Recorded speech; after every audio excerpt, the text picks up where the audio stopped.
ಹೇಳ್ತಾ ಮುಂದಿನ ಉಪನ್ಯಾಸವನ್ನು ಪಂಡಿತರಾದಂತಹ ಶ್ರೀಹರಿ ಆಚಾರ್ಯ ಪೂಜಾರ್ ಮಾದನೂರು ಇವರು ಭಗವದ್ಗೀತೆ ಮತ್ತು ಈಶೋಪನಿಷತ್ತು ಎನ್ನುವ ಈ ಎರಡು ವಿಚಾರಗಳ ಒಂದು ಸಾಮ್ಯವನ್ನು ತಿಳಿಸ್ತಾ ಅನೇಕ ಶ್ಲೋಕಗಳನ್ನು, ಭಗವದ್ಗೀತೆಯ ಶ್ಲೋಕಗಳನ್ನು, ಈಶೋಪನಿಷತ್ತಿನ ಮಾತುಗಳನ್ನು ಒಂದೇ ರೀತಿಯಲ್ಲಿ ಯಾವ ರೀತಿ ಬಂದಿದೆ ಅನ್ನೋದನ್ನು ಮೊನ್ನೆಯಿಂದ ಬಹಳ ಚೆನ್ನಾಗಿ ತಿಳಿಸಿಕೊಂಡು ಬರ್ತಾ ಇದ್ದಾರೆ. ಅವರಿಗೆ ಶ್ರೀಕೃಷ್ಣ ಮಠದ ಪರವಾಗಿ ಎಲ್ಲ ಕೇಳುಗರ ಪರವಾಗಿ ತುಂಬ ಹೃದಯದ ಸ್ವಾಗತವನ್ನು ಕೋರ್ತಾ ಆಚಾರ್ಯರು ಉಪನ್ಯಾಸವನ್ನು ನಡೆಸಿಕೊಡ್ಬೇಕಾಗಿ ಕೇಳಿಕೊಳ್ತಾ ಇದ್ದೇನೆ.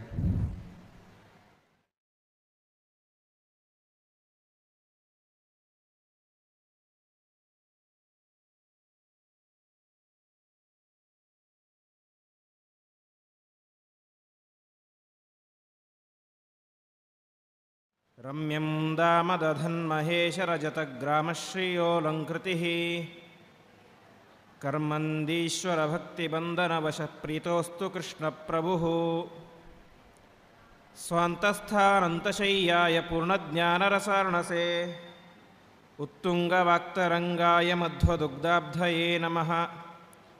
ವಿಷ್ಣುತೀರ್ಥಃ ಕಲ್ಪವೃಕ್ಷೋ ವಿಷ್ಣುತೀರ್ಥಶ್ಚ ಕಾಮಧುಕ್ ಚಿಂತಾಮಣಿರ್ವಿಷ್ಣುತೀರ್ಥೋ ಯತೀಂದ್ರಃ ಸರ್ವಕಾಮದಃ ತಪಸ್ವಾಧ್ಯಾಯ ಶುಶ್ರೂಷಾ ಕೃಷ್ಣಪೂಜಾರತಂ ಮುನಿಂ ವಿಶ್ವೇಶಮಿಷ್ಟದಂ ವಂದೇ ಪರಿವ್ರಾಟ್ ಚಕ್ರವರ್ತಿನಂ. ಶ್ರೀಗುರುಭ್ಯೋ ನಮಃ. ಹರಿ ಓಂ. ಶ್ರೀಕೃಷ್ಣ ಮುಖ್ಯಪ್ರಾಣರಿಗೆ ಭಕ್ತಿಯಿಂದ ಸಾಷ್ಟಾಂಗ ನಮಸ್ಕಾರಗಳನ್ನು ಸಲ್ಲಿಸಿ, ಪರಮಪೂಜ್ಯ ಪರ್ಯಾಯ ಉಭಯ ಶ್ರೀಪಾದಂಗಳವರಿಗೂ ನಮನಗಳನ್ನು ಸಲ್ಲಿಸಿ, ಭಗವದ್ಗೀತೆಯಲ್ಲಿ ಈಶೋಪನಿಷತ್ತು ಎಂಬಂತಹ ವಿಷಯದ ಈ ಒಂದು ಪ್ರವಚನದಲ್ಲಿ 5ನೇ ದಿವಸದಲ್ಲಿ ನಾವೆಲ್ಲ ಕೂಡ ಸೇರಿದ್ದೇವೆ. ಉಪನಿಷತ್ತು ಪ್ರಾರಂಭದಲ್ಲಿ ಪರಮಾತ್ಮನ ತತ್ವವನ್ನು ನಾವು ಪಡೆಯಬೇಕು, ತಿಳಿಯಬೇಕು, ತಿಳಿದುಕೊಂಡಂತಹ ತತ್ವ ಅದು ಅನುಸಂಧಾನಕ್ಕೆ ಬರಬೇಕು, ಕೊನೆಗೆ ಅದು ಒಂದು ಫಲವನ್ನು ಕೊಡಬೇಕು ಅಂತ ಹೇಳಿದರೆ ನಮ್ಮಲ್ಲಿ ಯಾವ ರೀತಿಯಾದಂತಹ ಯೋಗ್ಯತೆ ಇರಬೇಕು ಎಂಬುದನ್ನು ತಿಳಿಸಿಕೊಡ್ತು. ಹೀಗೆ ತಿಳಿಸ್ತಾ ಮುಂದೆ ನಿಧಾನವಾಗಿ ಪರಮಾತ್ಮನ ತತ್ವ ಏನು ಅಂತ ಉಪದೇಶ ಮಾಡ್ತಾ ಹೊರಡ್ತು. ಅದರಲ್ಲಿ ನಾವು ನಿನ್ನೆ ಕೇಳಿದಂತೆ ಯಸ್ಮಿನ್ ಸರ್ವಾಣಿ ಭೂತಾನಿ ಆತ್ಮೈವಾಭೂತ್ ವಿಜಾನತಃ ತತ್ರ ಕೋಮೋಹಕ್ಕಶೋಕಃ ಏಕತ್ವ ಅನುಪಶ್ಯತಃ ಎಂಬುದಾಗಿ ಎಲ್ಲ ಕಡೆ ವ್ಯಾಪ್ತನಾಗಿರುವಂತಹ ಪರಮಾತ್ಮನ ರೂಪಗಳನ್ನು ಒಂದೇ ಎಂಬುದಾಗಿ ಯಾರು ತಿಳಿತಾನೋ ಅಂತಹ ವ್ಯಕ್ತಿಗೆ ಶೋಕ ಮೋಹಗಳು ಇರುವುದಿಲ್ಲ ಎಂಬುದಾಗಿ ತಿಳಿಸ್ತಾರೆ. ಇದೇ ಮಾತನ್ನು ಭಾಗವತದಲ್ಲಿ ಹಿರಣ್ಯಕಶಿಪು ಹೇಳ್ತಾನೆ. ಹಿರಣ್ಯಕಶಿಪು ವಾಸ್ತವಿಕವಾಗಿ ದೊಡ್ಡ ದೈತ್ಯ, ಆದರೆ ಅವನಲ್ಲಿ ಜಯ ಎಂಬಂತಹ ಭಗವಂತನ ವೈಕುಂಠ ಲೋಕದ ದ್ವಾರಪಾಲಕನ ಆವೇಶ ಇತ್ತು. ಹಾಗಾಗಿ ಆ ಹಿರಣ್ಯಕಶಿಪು ಹೇಳ್ತಾನೆ, ಒಂದು ಹೇಳಿದ ಸಂದರ್ಭ ಯಾವುದು ಅಂದರೆ ಹಿರಣ್ಯಾಕ್ಷ ಸತ್ತು ಹೋಗಿದ್ದ.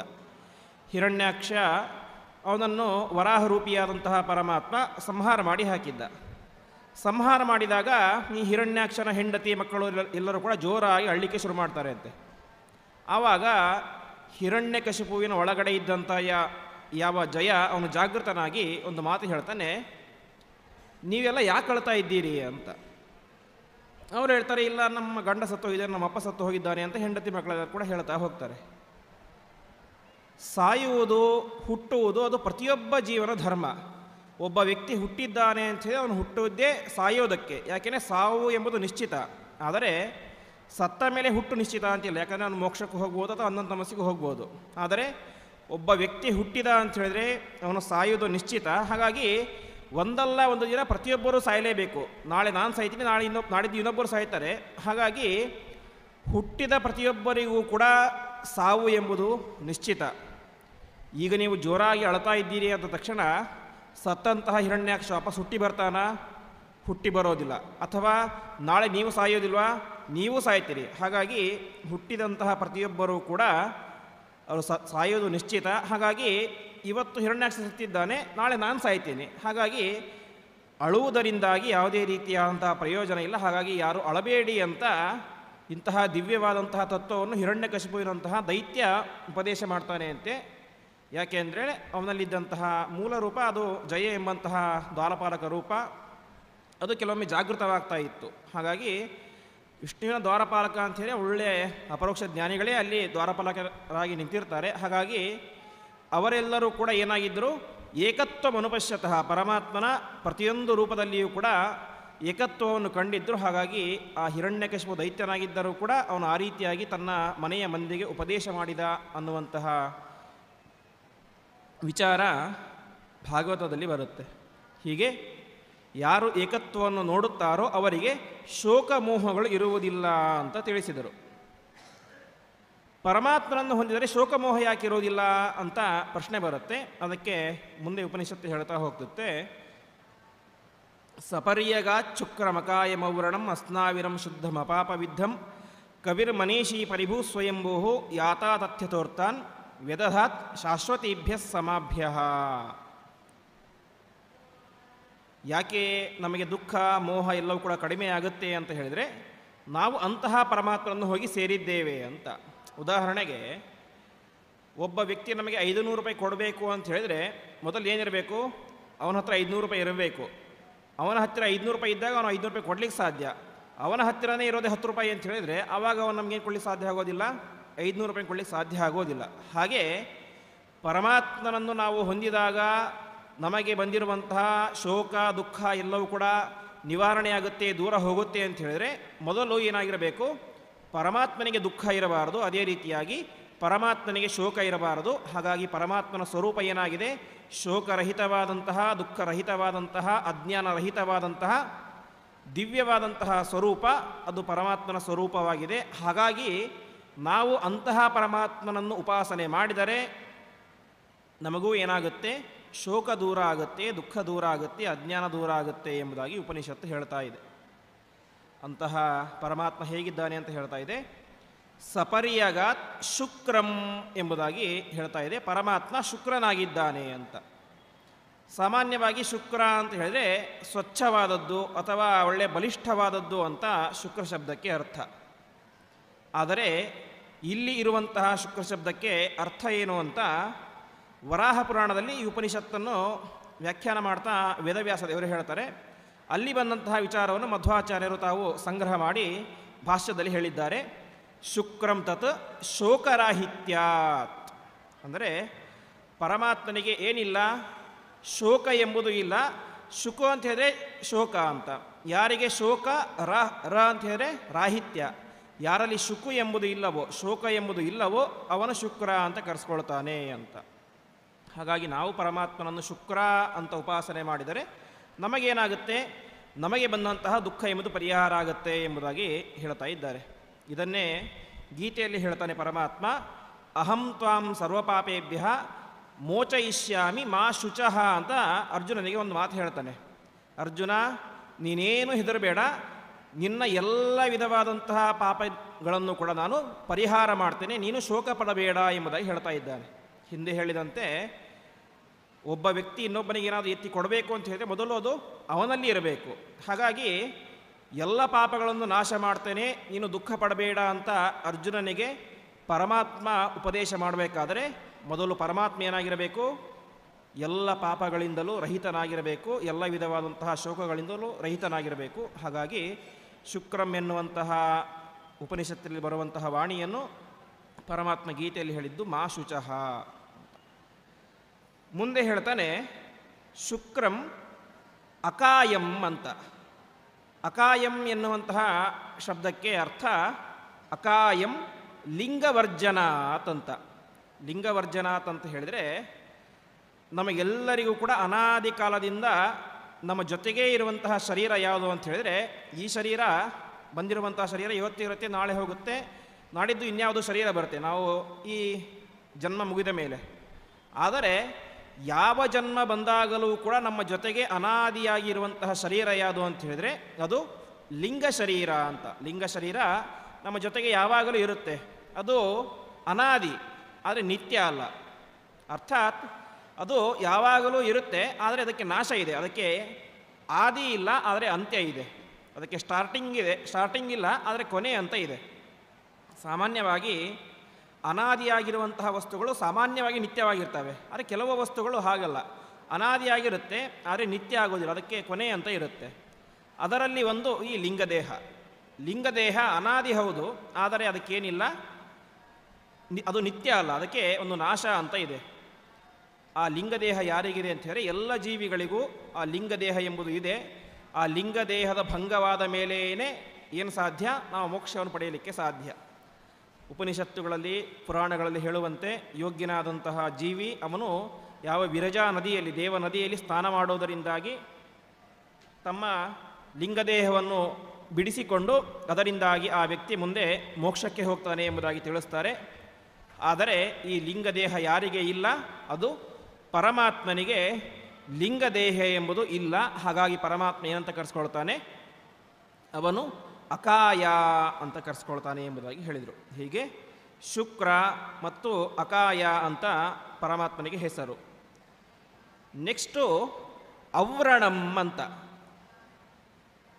ಔವ್ರಣಂ ಎನ್ನುವಂಥ ಶಬ್ದಕ್ಕೆ ಸಾಮಾನ್ಯ ಅರ್ಥ ಸಂಸ್ಕೃತದಲ್ಲಿ ವ್ರಣ ಅಂತ ಹೇಳಿದ್ರೆ ಗಾಯ ಅಂತ. ಹಾಗಾದರೆ ಪರಮಾತ್ಮನಿಗೆ ಗಾಯ ಇಲ್ಲ, ಹಾಗಾಗಿ ಔವ್ರಣ ಅಂತ ಹೆಸರ ಅಂತ ಹೇಳಿದ್ರೆ ಆ ರೀತಿಯಾಗಿ ವ್ರಣ ಶಬ್ದಕ್ಕೆ ಇಲ್ಲಿ ಅರ್ಥ ಅಲ್ಲ.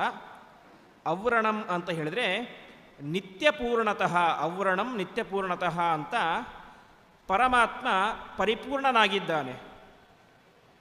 ಪರಿಪೂರ್ಣನಾಗಿದ್ದಾನೆ ಅಂತ ಹೇಳಿದ್ರೆ ಯಾವುದೋ ಒಂದು ಸಮಯದಲ್ಲಿ ಪರಿಪೂರ್ಣನಾಗಿದ್ದಾನೆ, ಇನ್ನು ಕೆಲವೊಂದು ಸಮಯದಲ್ಲಿ ಪರಿಪೂರ್ಣನಾಗಿಲ್ಲ, ಅರ್ಧಮರ್ಧ ಇದ್ದಾನೆ, ಹಾಗೆ ಹೀಗೆ ಅಂತ ಸರ್ವಥಾ ಅರ್ಥ ಅಲ್ಲ.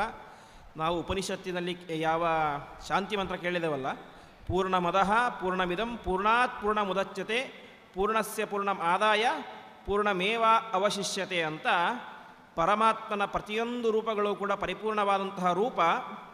ಹೇಗೆ ಅಂತ ಹೇಳಿದರೆ ಸೊಳ್ಳೆಯಲ್ಲಿ ಇರುವಂತಹ ಪರಮಾತ್ಮನ ರೂಪವೂ ಕೂಡ ಅದು ಪರಿಪೂರ್ಣವಾದಂತಹ ರೂಪವೇನೆ, ವೈಕುಂಠದಲ್ಲಿ ಇರುವಂತಹ ಪರಮಾತ್ಮನ ರೂಪನೂ ಕೂಡ ಅದು ಪರಿಪೂರ್ಣವಾದಂತಹ ರೂಪವೇನೆ, ಅದು ಯಾವಾಗಲೂ ಪರಿಪೂರ್ಣವಾಗಿಯೇ ಇರುತ್ತೆ ಎಂಬುದಾಗಿ ಅಕಾಯಂ ಔವ್ರಣಂ ನಿತ್ಯಪೂರ್ಣತಃ ಅಂತ. ಔವ್ರಣ ಅಂತ ಹೇಳಿದರೆ ಅವನು ನಿತ್ಯವೂ ಕೂಡ ಪರಿಪೂರ್ಣನಾಗಿದ್ದಾನೆ ಎಂಬುದಾಗಿ ಅದಕ್ಕೆ ಅರ್ಥ. ಮುಂದೆ ಹೇಳ್ತಾರೆ ಅಸ್ನಾವಿರಂ, ಪರಮಾತ್ಮನನ್ನು ನಾವು ಅಸ್ನಾವಿರ ಅಂತ ಉಪಾಸನೆ ಮಾಡಬೇಕು ಅಂತ. ಅಸ್ನಾವಿರ ಶಬ್ದಕ್ಕೆ ಅರ್ಥ ಏನು ಅಂತ ಹೇಳಿದರೆ ಸ್ಥೂಲ ದೇಹಸ್ಯ ರಾಹಿತ್ಯಾತ್ ಅಸ್ನಾವಿರ ಮುದಾಹೃತಂ ಎಂಬುದಾಗಿ ಆಚಾರ್ಯರು ಭಾಷೆಯಲ್ಲಿ ತಿಳಿಸ್ತಾರೆ. ಸ್ನಾವಿರ ಅಂತ ಹೇಳಿದರೆ ಈ ಸ್ಥೂಲ ದೇಹ, ನಾವು ಹಿಂದೆ ಕೇಳಿದ್ದು ಲಿಂಗದೇಹ, ಈಗ ಕೇಳ್ತಾ ಇರೋದು ಸ್ಥೂಲ ದೇಹ. ಅಂದರೆ ನಮ್ಮ ಕಣ್ಣಿಗೆ ಕಾಣಿಸ್ತಾ ಇರುವಂಥ ದೇಹ ಇದು ಸ್ಥೂಲ ದೇಹ, ರಕ್ತ ಮಾಂಸ ಚರ್ಮಗಳಿಂದಾಗಿ ಕೂಡಿದಂತಹ ಸ್ಥೂಲ ದೇಹ. ಪರಮಾತ್ಮನಿಗೆ ಸ್ನಾವಿರ ಎಂಬುದು ಇಲ್ಲ ಅಂತೆ. ಸ್ನಾವಿರ ಅಂತ ಹೇಳಿದರೆ ಸ್ಥೂಲ ದೇಹ, ಕಣ್ಣಿಗೆ ಕಾಣುವಂತಹ ಈ ದೇಹ, ಈ ಸ್ಥೂಲ ದೇಹ ಎಂಬುದು ಪರಮಾತ್ಮನಿಗೆ ಇಲ್ಲ. ಹಾಗಾಗಿ ಪರಮಾತ್ಮ ಅಸ್ನಾವಿರ ಅಂತ ಕರೆಸ್ಕೊಳ್ತಾನೆ. ಇದೇ ಮಾತನ್ನು ಪರಮಾತ್ಮ ಗೀತೆಯಲ್ಲಿ ಹೇಳ್ತಾನೆ, ಅವಜಾನಂತಿ ಮಾಮ್ಮೂಢಾ ಮಾನುಷೀಂ ತನುಮಾಶ್ರಿತಾ ಅಂತ. ಅಂದರೆ ಪರಮಾತ್ಮ ಮನುಷ್ಯನಾಗಿ ಅವತಾರ ಮಾಡಿರ್ತಾನೆ, ಆದರೆ ಪರಮಾತ್ಮನೇ ಇರುವಂತಹ ಶರೀರ ಅದು ಪಾಂಚಭೌತಿಕ ಶರೀರ ಅಲ್ಲ ಅಂತೆ. ಅಂದರೆ ಸಾಮಾನ್ಯವಾಗಿ ಏನಂತ ಅಂದ್ಕೊಳ್ತಾರೆ ಅಂತ ಹೇಳಿದರೆ, ಪರಮಾತ್ಮ ಮೂಲ ರೂಪದಲ್ಲಿ ಇದ್ದಾಗ ಅರ್ಥಾತ್ ವೈಕುಂಠ ಮುಂತಾದಂತಹ ಸ್ಥಾನಗಳಲ್ಲಿ ಇದ್ದಾಗ ಅವನಿಗೆ ಯಾವ ಶರೀರ ಇರೋದಿಲ್ಲ, ಪಾಂಚಭೌತಿಕ ಶರೀರ ಇರೋದಿಲ್ಲ, ಜ್ಞಾನಾನಂದಮಯವಾದಂಥ ಶರೀರ ಇರುತ್ತೆ. ಆದರೆ ಪರಮಾತ್ಮ ಭೂಮಿಯಲ್ಲಿ ರಾಮನಾಗಿ ಕೃಷ್ಣನಾಗಿ ವಾಮನನಾಗಿ ಅವತಾರ ಮಾಡಿದಾಗ ಏನಿರುತ್ತೆ, ಅವನಿಗೂ ಕೂಡ ಈ ಒಂದು ಸ್ಥೂಲ ದೇಹ ಇರುತ್ತೆ, ಅವನಿಗೂ ಪಾಂಚಭೌತಿಕವಾದಂಥ ಶರೀರ ಇರುತ್ತೆ ಅಂತ ಅನೇಕರು ತಪ್ಪು ಭಾವಿಸ್ತಾರೆ. ಆದರೆ ಪರಮಾತ್ಮ ಮನುಷ್ಯನಾಗಿ ಅವತಾರ ಮಾಡಿದಾಗಲೂ ಕೂಡ ಅವನಿಗೆ ಇರುವಂತಹ ಶರೀರ ಯಾವುದು, ಅದು ಜ್ಞಾನಾನಂದಮಯವಾದಂತಹ ಶರೀರವೇನೇ ಅಂತ. ಆದರೆ ನಮ್ಮ ಕಣ್ಣಿಗೆ ಕಾಣಿಸುತ್ತಲ್ಲ, ಅವನಿಗೆ ಚರ್ಮ ಕಾಣಿಸುತ್ತೆ, ಎಲ್ಲವೂ ಕೂಡ ಕಾಣಿಸುತ್ತಲ್ಲ ಅಂತ ಹೇಳಿದ್ರೆ ಅವನಿಗಿರುವುದು ವಾಸ್ತವಿಕವಾಗಿ ಜ್ಞಾನಾನಂದಮಯವಾದಂತಹ ಶರೀರವೇನೇ. ಆದರೆ ಪರಮಾತ್ಮ ತಾನೂ ಒಬ್ಬ ಮನುಷ್ಯನ ಹಾಗೆ ತೋರಿಸಬೇಕು ಅಂತ, ಕಾಣಿಸಿಕೊಳ್ಳಬೇಕು ಅಂತ ಅದನ್ನು ಸ್ಥೂಲ ದೇಹದಂತೆ ತೋರಿಸ್ತಾನೆ ಹೊರತು ಅವನಿಗೆ ಸ್ಥೂಲ ದೇಹ ಎಂಬುದು ಮನುಷ್ಯನಾಗಿ ಅವತಾರ ಮಾಡಿದಾಗಲೂ ಕೂಡ ಪರಮಾತ್ಮನಿಗೆ ಸ್ಥೂಲ ದೇಹ ಎಂಬುದು ಇಲ್ಲವೇ ಇಲ್ಲ ಎಂಬುದಾಗಿ ನಾವು ಅವಶ್ಯವಾಗಿ ತಿಳಿಯಬೇಕು. ಅದನ್ನೇ ಗೀತೆಯಲ್ಲಿ ಪರಮಾತ್ಮ ಹೇಳ್ತಾನೆ, ಅವಜಾನಂತಿ ಮಾಮ್ಮೂಢಾ ಮಾನುಷೀಂ ತನುಮಾಶ್ರಿತಾ ಅಂತ.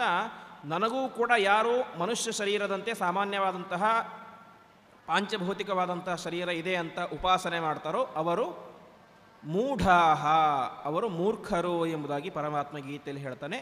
ಅದನ್ನೇ ಉಪನಿಷತ್ತು ಹೇಳಿದ್ದು.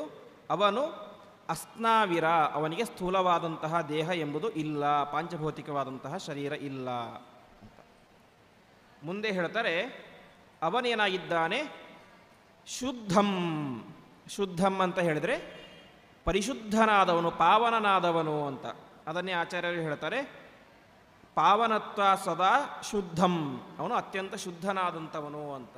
ಹಾಗಾಗಿ ಪರಮಾತ್ಮ ಪಾವನ, ಅವನ ಸನ್ನಿಧಾನ ಇರುವಂತಹ ಪ್ರತಿಯೊಂದು ವಸ್ತುಗಳು ಕೂಡ ಅದು ಪಾವನ ಆಗುತ್ತೆ ಅಂತ ನಾವು ವಿಷ್ಣು ಸಹಸ್ರನಾಮದ ಪ್ರಾರಂಭದಲ್ಲಿ ಕೇಳ್ತೇವೆ. ಪವಿತ್ರಾಣಾಂ ಪವಿತ್ರಮ್ಯೋ ಮಂಗಲಾನಾಂಚ ಮಂಗಲಂ ಅಂತ. ಅಂದರೆ ಯಾವುದು ಅತ್ಯಂತ ಪವಿತ್ರವಾದಂತಹ ವಸ್ತು ಯಾವುದು ಅಂತ ಕೇಳಿದಾಗ ಯುಧಿಷ್ಠಿರ ಹೇಳ್ತಾನೆ, ಜಗತ್ತಿನಲ್ಲಿ ಅತ್ಯಂತ ಪರಮ ಪವಿತ್ರವಾದಂತಹ ವಸ್ತು ಅಂತ ಹೇಳಿದರೆ ಅದು ಪರಮಾತ್ಮ ಒಬ್ಬನೇ. ಪವಿತ್ರಾಣಾಂ ಪವಿತ್ರಮ್ಯ, ಜಗತ್ತಿನಲ್ಲಿ ಪರಮ ಪವಿತ್ರವಾದಂತಹ, ಪರಮ ಪಾವನವಾದಂತಹ, ಪರಿಶುದ್ಧವಾದಂತಹ ವಸ್ತು ಅಂತ ಹೇಳಿದರೆ ಅದು ಪರಮಾತ್ಮ ಒಬ್ಬನೇ ಎಂಬುದಾಗಿ ಹೇಳ್ತಾನೆ. ಅದೇ ಮಾತನ್ನು ಇಲ್ಲಿ ಹೇಳ್ತಾ ಇದ್ದಾರೆ, ಶುದ್ಧಂ ಅಂತ. ಮುಂದೆ ಹೇಳ್ತಾರೆ ಅಪಾಪವಿದ್ಧಂ ಅಂತ. ಅಪಾಪವಿದ್ಧಂ ಎನ್ನುವಂತಹ ಶಬ್ದಕ್ಕೆ ಅರ್ಥ ಪರಮಾತ್ಮನಿಗೆ ಏನಿಲ್ಲ, ಯಾವುದೇ ರೀತಿಯಾದಂತಹ ಪಾಪಗಳ ಲೇಪ ಎಂಬುದು ಇಲ್ಲ ಅಂತ. ಪರಮಾತ್ಮನನ್ನು ನಾವು ಹಿಂದೆ ಎರಡನೇ ಮಂತ್ರದಲ್ಲಿ ಕೇಳಿದಂತೆ ಕರ್ಮ ಕುರ್ವನ್ನೇವೇಹೆ ಕರ್ಮಾಣಿ ಜಿಜೀವಿಷೆ ಶತಗಂ ಸಮಾಹ ಏವಂ ತೊಯ್ ನಾಣ್ಯಥೇತೋಸ್ತಿ ನಕರ್ಮ ಲಿಪ್ಯತೆ ನರ ಎಂಬಂತಹ ಮಂತ್ರದಲ್ಲಿ ನಾವೇನು ಕೇಳಿದ್ದು, ನಾವು ಮಾಡುವಂತಹ ಪ್ರತಿಯೊಂದು ಕರ್ಮಗಳನ್ನು ಪರಮಾತ್ಮನ ಪೂಜೆ ಎಂಬುದಾಗಿ ಯಾರು ತಿಳಿದು ಮಾಡ್ತಾನೋ ಅವನಿಗೇನಿಲ್ಲ, ಪಾಪದ ಲೇಪ ಇಲ್ಲ ಅಂತ ತಿಳಿಸಿದರು. ಪರಮಾತ್ಮನ ಪೂಜೆ ಅಂತ ತಿಳಿದುಕೊಂಡು ಮಾಡುವಂತಹ ಕರ್ಮಕ್ಕೇನೆ ಅದನ್ನು ಮಾಡುವಂಥ ವ್ಯಕ್ತಿಗೆ ಪಾಪದ ಲೇಪ ಇಲ್ಲ ಅಂತ ಹೇಳಿದರೆ ಪರಮಾತ್ಮನಿಗೆ ಪಾಪದ ಲೇಪ ಇಲ್ಲವೇ ಇಲ್ಲ ಎಂಬುದು ನಿಶ್ಚಿತ. ಹಾಗಾಗಿ ಪರಮಾತ್ಮ ಏನಾಗಿದ್ದಾನೆ, ಅವನು ಅಪಾಪವಿದ್ಧಂ, ಅವನಿಗೆ ಪಾಪ ಎಂಬುದೇ ಇಲ್ಲ, ಪಾಪದ ಲೇಪ ಎಂಬುದು ಅವನಿಗೆ ಇಲ್ಲ ಎಂಬುದಾಗಿ ತಿಳಿಸ್ತಾ ಇದ್ದಾರೆ. ಮುಂದೆ ಪರಮಾತ್ಮ ಏನಾಗಿದ್ದಾನೆ, ಕವಿಹಿ ಅಂತ. ಕವಿಹಿ ಅಂದರೆ ಶಬ್ದಕ್ಕೆ ಅರ್ಥ ಮಧ್ವಾಚಾರ್ಯರು ಹೇಳುವಂತೆ ಏವಂ ಭೂತೋಪಿ ಸಾರ್ವಜ್ಞಾತ್ ಕವಿರಿತ್ತೇವ ಶಬ್ದತೆ ಅಂತ. ಪರಮಾತ್ಮ ಸರ್ವಜ್ಞನಾಗಿದ್ದಾನೆ, ಸರ್ವಜ್ಞನಾಗಿದ್ದಾನೆ, ಆದ್ದರಿಂದಾಗಿ ಅವನನ್ನು ನಾವು ಕವಿ ಅಂತ ಕರಿಬೇಕು ಎಂಬುದಾಗಿ ಆಚಾರ್ಯರು ಹೇಳ್ತಾ ಇದ್ದಾರೆ. ಇದನ್ನೇ ಗೀತೆಯಲ್ಲಿ ಪರಮಾತ್ಮ ಹೇಳ್ತಾನೆ, ಕವಿಂ ಪುರಾಣಂ ಅನುಶಾಸಿತಾರಂ ಅಂತ. ನನ್ನನ್ನು ಕವಿ ಎಂಬುದಾಗಿ ತಿಳಿಯಬೇಕು, ನನ್ನನ್ನು ಪುರಾಣ ಎಂಬುದಾಗಿ ತಿಳಿಯಬೇಕು ಅಂತ ಪರಮಾತ್ಮ ಗೀತೆಯಲ್ಲಿ ಹೇಳ್ತಾ ಇದ್ದಾನೆ. ಹೀಗೆ ಉಪನಿಷತ್ತಿನಲ್ಲಿ, ಅದರಲ್ಲೂ ವಿಶೇಷವಾಗಿ ಈಶಾವಾಸ್ಯ ಉಪನಿಷತ್ತಿನಲ್ಲಿ ಯಾವ ಯಾವ ಶಬ್ದಗಳು ಬರ್ತಾವೋ, ವಾಕ್ಯಗಳೆಲ್ಲ ಶಬ್ದಗಳು ಬರ್ತಾವೋ, ಅನೇಕ ಶಬ್ದಗಳನ್ನು ಪರಮಾತ್ಮ ಗೀತೆಯಲ್ಲಿ ಯಥಾವತ್ತಾಗಿ ನಮ್ಮ ಮುಂದೆ ತೆಗೆದಿಡ್ತಾನೆ. ಹಾಗೆ ಪರಮಾತ್ಮನನ್ನು ನಾವು ಕವಿ ಎಂಬುದಾಗಿ ಉಪಾಸನೆ ಮಾಡಬೇಕು ಎಂಬುದಾಗಿ ತಿಳಿಸ್ತಾ ಇದ್ದಾರೆ. ಅದೇ ರೀತಿಯಾಗಿ ಮನೀಷಿ ಅಂತ. ಮನೀಷಿ ಎನ್ನುವಂಥ ಶಬ್ದಕ್ಕೆ ಸಾಮಾನ್ಯ ಅರ್ಥ ಒಳ್ಳೆ ಜ್ಞಾನಿ ಅಂತ. ಆದರೆ ಅಷ್ಟು ಮಾತ್ರ ಅಲ್ಲ, ಬ್ರಹ್ಮ ಆದಿ ಸರ್ವಮನಸಾಂ ಪ್ರಕೃತಿರ್ ಮನಸೋಪಿ ಚ ಈಶಿತೃತ್ವಾದ್ ಮನೀಷಿ ಸಹ ಅಂತ. ಪರಮಾತ್ಮ ಎಲ್ಲರಿಗೂ ಈಶನಾಗಿದ್ದಾನೆ, ಒಡೆಯನಾಗಿದ್ದಾನೆ ಅಂತ. ಯಾವುದಕ್ಕೆ ಒಡೆಯ?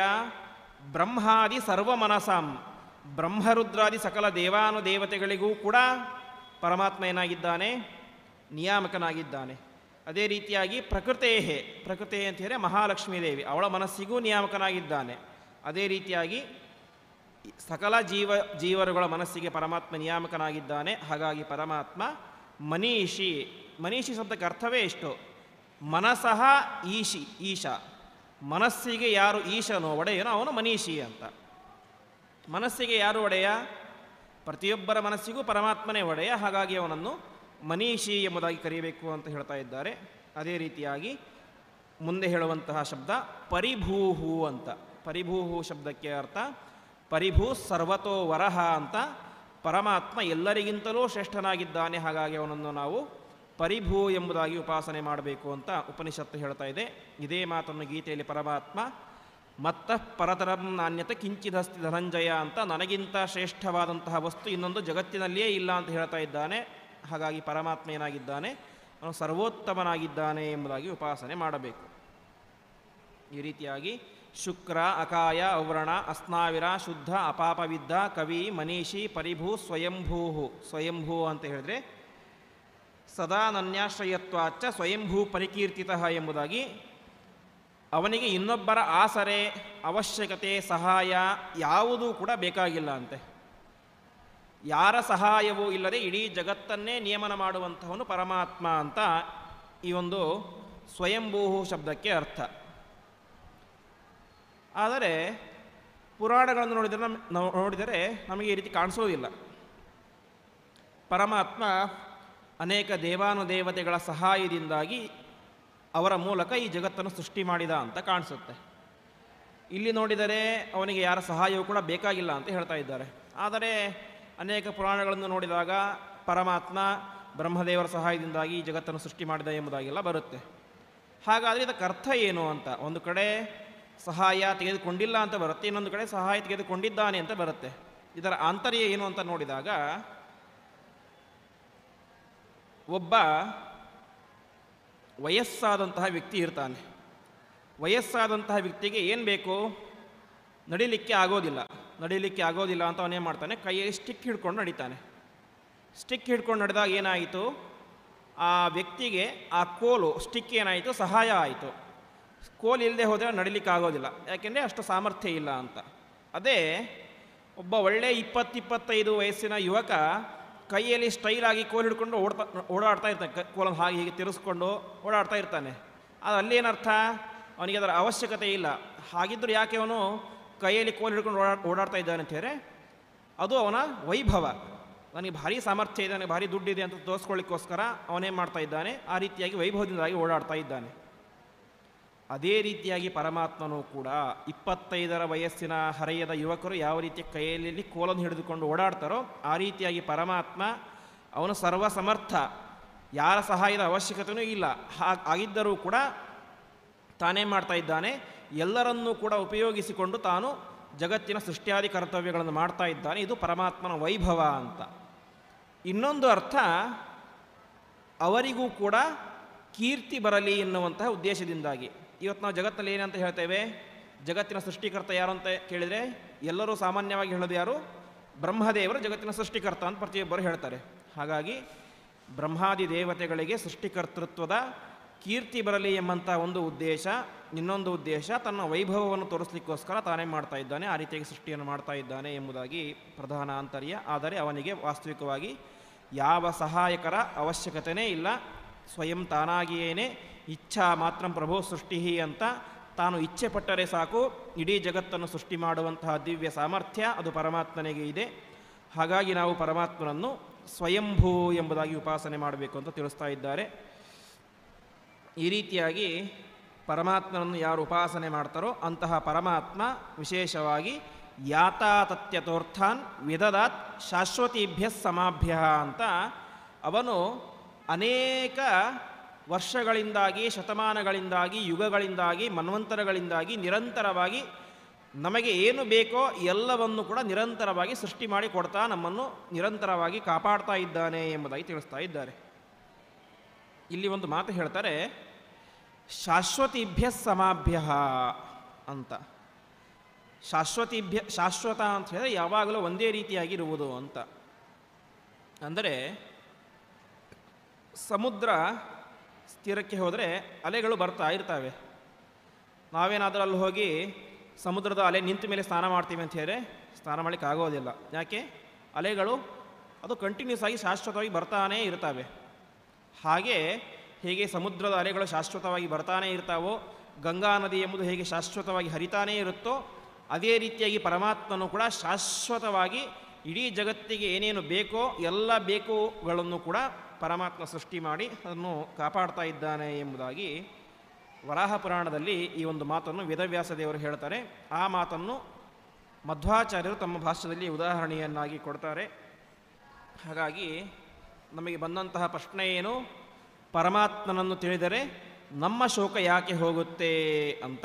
ಯಾಕೆ ಅಂದರೆ ಅವನು ಸ್ವತಃ ಶೋಕರಹಿತ, ಅವನಿಗೆ ಶೋಕ ಇಲ್ಲ. ಹಾಗಾಗಿ ನಾವು ಪರಮಾತ್ಮನನ್ನು ಶೋಕರಹಿತ ಅಂತ ಉಪಾಸನೆ ಮಾಡಿದರೆ ನಮ್ಮ ಶೋಕವು ಕೂಡ ಕಡಿಮೆಯಾಗುತ್ತೆ ಎಂಬುದಾಗಿ ತಿಳಿಸ್ತಾ ಇದ್ದಾರೆ. ಯಾಕೆಂದರೆ ಯಂ ಯಥಾ ಉಪಾಸತೆ ತಥೈವ ಭವತಿ ಅಂತ ಪರಮಾತ್ಮನನ್ನು ನಾವು ಯಾವ ರೀತಿಯಾಗಿ ಉಪಾಸನೆ ಮಾಡ್ತೇವೋ ನಾವು ಕೂಡ ಅದೇ ರೀತಿಯ ಆಗ್ತೇವೆ ಎಂಬುದಾಗಿ ಶಾಸ್ತ್ರದ ವಚನ. ಹಾಗಾಗಿ ಪರಮಾತ್ಮನನ್ನು ಈ ರೀತಿಯಾಗಿ ಉಪಾಸನೆ ಮಾಡಬೇಕು ಎಂಬುದಾಗಿ ಉಪನಿಷತ್ತು ನಮಗೆ ಅಪ್ಪಣೆಯನ್ನು ಕೊಡ್ತಾ ಇದೆ. ಈ ರೀತಿಯಾಗಿ 8ನೇ ಮಂತ್ರದಲ್ಲಿ ಪರಮಾತ್ಮನ ವಿಶಿಷ್ಟವಾದಂತಹ ಸ್ವರೂಪವನ್ನು ತಿಳಿಸಿ ಮುಂದೆ 9 ಮತ್ತು 10ನೇ ಮಂತ್ರದಲ್ಲಿ ವಿಶೇಷವಾಗಿ ಪರಮಾತ್ಮನ ಒಂದು ಜ್ಞಾನವನ್ನು ತಿಳಿದರೆ ಅದರಿಂದ ಬರುವಂತಹ ಫಲ ಏನು ಅಂತ ಮತ್ತೆ ಉಪದೇಶ ಮಾಡ್ತಾ ಇದ್ದಾರೆ. ಇಲ್ಲಿ ಹೇಳ್ತಾ ಇದ್ದಾರೆ, ಅಂಧಂತಮ ಪ್ರವಿಶಂತಿ ಯೇ ಅವಿದ್ಯಾಮುಪಾಸತೆ ತಥೋ ಭೂಯ ಇವತೆ ತಮೋಯೌ ವಿದ್ಯಾಯಾಗಂ ರತಾಃ ಅನ್ಯದೇವಾಹುರವಿದ್ಯೆಯ ಅನ್ಯದಾಹುರವಿದ್ಯೆಯ ಇತಿ ಶುಶ್ರುಮಧೀರಾಣಂ ಏನಸ್ತದ್ ವಿಚಚಕ್ಷಿರೇ ಅಂತ. ಸಾಮಾನ್ಯವಾಗಿ ಜಗತ್ತಿನಲ್ಲಿ 2 ರೀತಿಯಾದಂಥ ಜನ ಇರ್ತಾರೆ ಅಂತೆ. ಒಬ್ಬರು ಪರಮಾತ್ಮನನ್ನು ಚೆನ್ನಾಗಿ ತಿಳಿದವರು, ಪರಮಾತ್ಮ ಜಗತ್ತನ್ನು ಸೃಷ್ಟಿ ಮಾಡಿದವನು, ಸಂಹಾರ ಮಾಡೋನು, ಹಾಗೆ ಹೀಗೆ ಪರಮಾತ್ಮ ಅವನಲ್ಲಿ ಇರುವಂತಹ ಗುಣಗಳು, ಅವನ ಮಹಿಮೆಗಳು, ಯಾರ್ಯಾರಿಗೆ ಅನುಗ್ರಹ ಮಾಡಿದ್ದಾನೆ ಅಂತ ಪರಮಾತ್ಮನ ಮಹಿಮೆಗಳನ್ನು ವಿಶೇಷವಾಗಿ ತಿಳಿದಿರ್ತಾರೆ.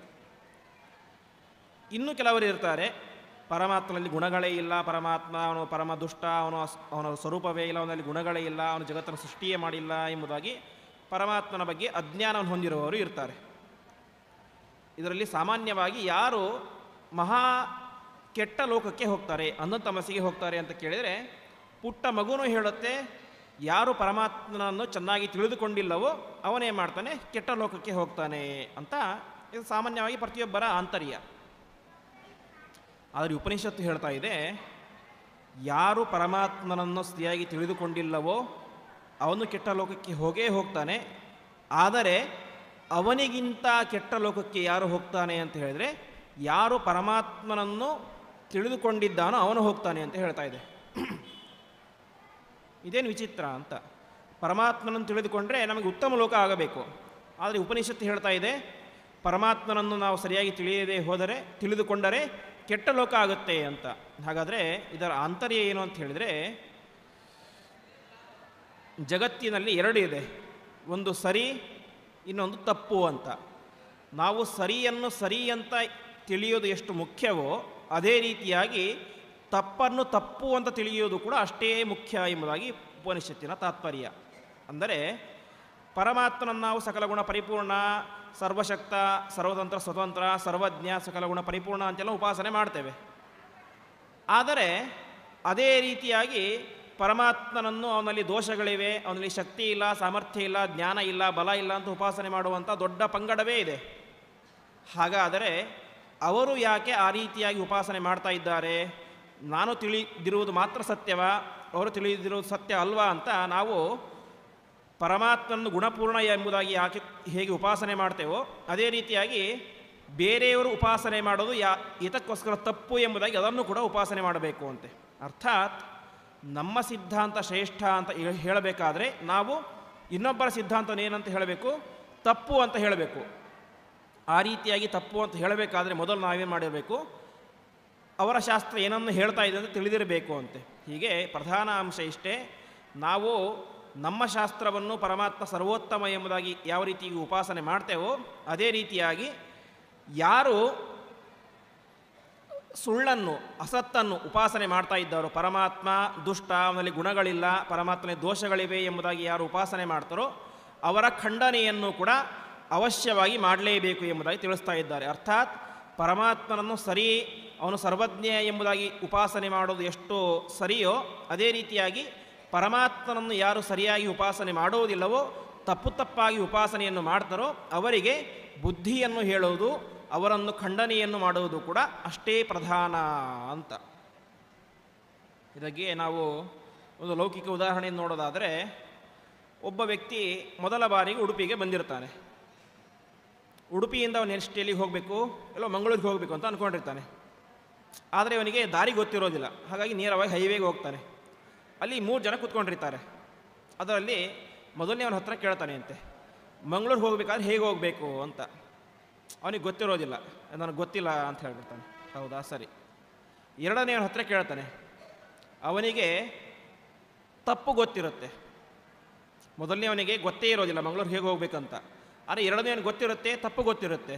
ಅವನೇನು ಹೇಳ್ತಾನೆ, ಕುಂದಾಪುರದ ರೂಟ್ ತೋರಿಸಿ ಹೇಳ್ತಾನೆ ಹೀಗೆ ಮಂಗಳೂರಿಗೆ ಹೋಗಬೇಕು ಅಂತ. ಪಕ್ಕದಲ್ಲಿ ಇನ್ನೊಬ್ಬ ಕೂತಿರ್ತಾನೆ, ಅವನಿಗೆ ಮಂಗಳೂರಿಗೆ ಯಾವ ರೂಟಲ್ಲಿ ಹೋಗಬೇಕು ಅಂತ ಗೊತ್ತಿರುತ್ತೆ. ಇವನು ಹೇಳ್ತಾ ಇರೋದು ತಪ್ಪು, ಇವನು ಹೇಳಿದಂತಹ ದಾರಿಯಲ್ಲಿ ಹೋದರೆ ಕುಂದಾಪುರಕ್ಕೆ ಹೋಗ್ತಾರೆ ಅಂತ ಗೊತ್ತಿರುತ್ತೆ. ಆದರೂ ಕೂಡ ಹೋದ್ರೆ ಹೋಗಲಿ, ಅವ್ರ ಹಣೆ ಬಾರ, ನಾನೇ ಮಾಡಬೇಕು ಅಂತ ಅವನೇ ಮಾಡ್ಬಿಡ್ತಾನೆ, ಸುಮ್ಮನೆ ಇದ್ದು ಬಿಡ್ತಾನೆ ಅಂತೆ. ಇದರಲ್ಲಿ ಪಾಪ ಯಾರಿಗೆ ಜಾಸ್ತಿ ಅಂತ. ಮೊದಲನೇವನಿಗೆ ಪಾಪನೇ ಇಲ್ಲ, ಯಾಕೆ ಅವನಿಗೆ ಗೊತ್ತೇ ಇಲ್ಲ ಏನು. ಎರಡನೇ ಏನು ಮಾಡಿದ, ತಪ್ಪು ದಾರಿಯನ್ನು ತೋರಿಸಿದ, ಆದರೆ ಅದು ತಪ್ಪು ಅಂತ ಅವನಿಗೆ ಗೊತ್ತಿಲ್ಲ, ಹಾಗೆ ಅವನಿಗೆ ಪಾಪ ಇರುತ್ತೆ, ಸ್ವಲ್ಪ ಪಾಪ. ಆದರೆ ಮೂರನೆಯವನಿಗೆ ಅವರು ಹೋಗ್ತಾ ಇರುವಂತಹ ದಾರಿ ತಪ್ಪು ಅಂತ ಗೊತ್ತಿದೆ, ತಪ್ಪು ಅಂತ ಗೊತ್ತಿದ್ದರೂ ಕೂಡ ಅವನೇ ಮಾಡಿದ, ಸುಮ್ಮನೇ ಇದ್ದ. ಹಾಗಿದ್ದರೆ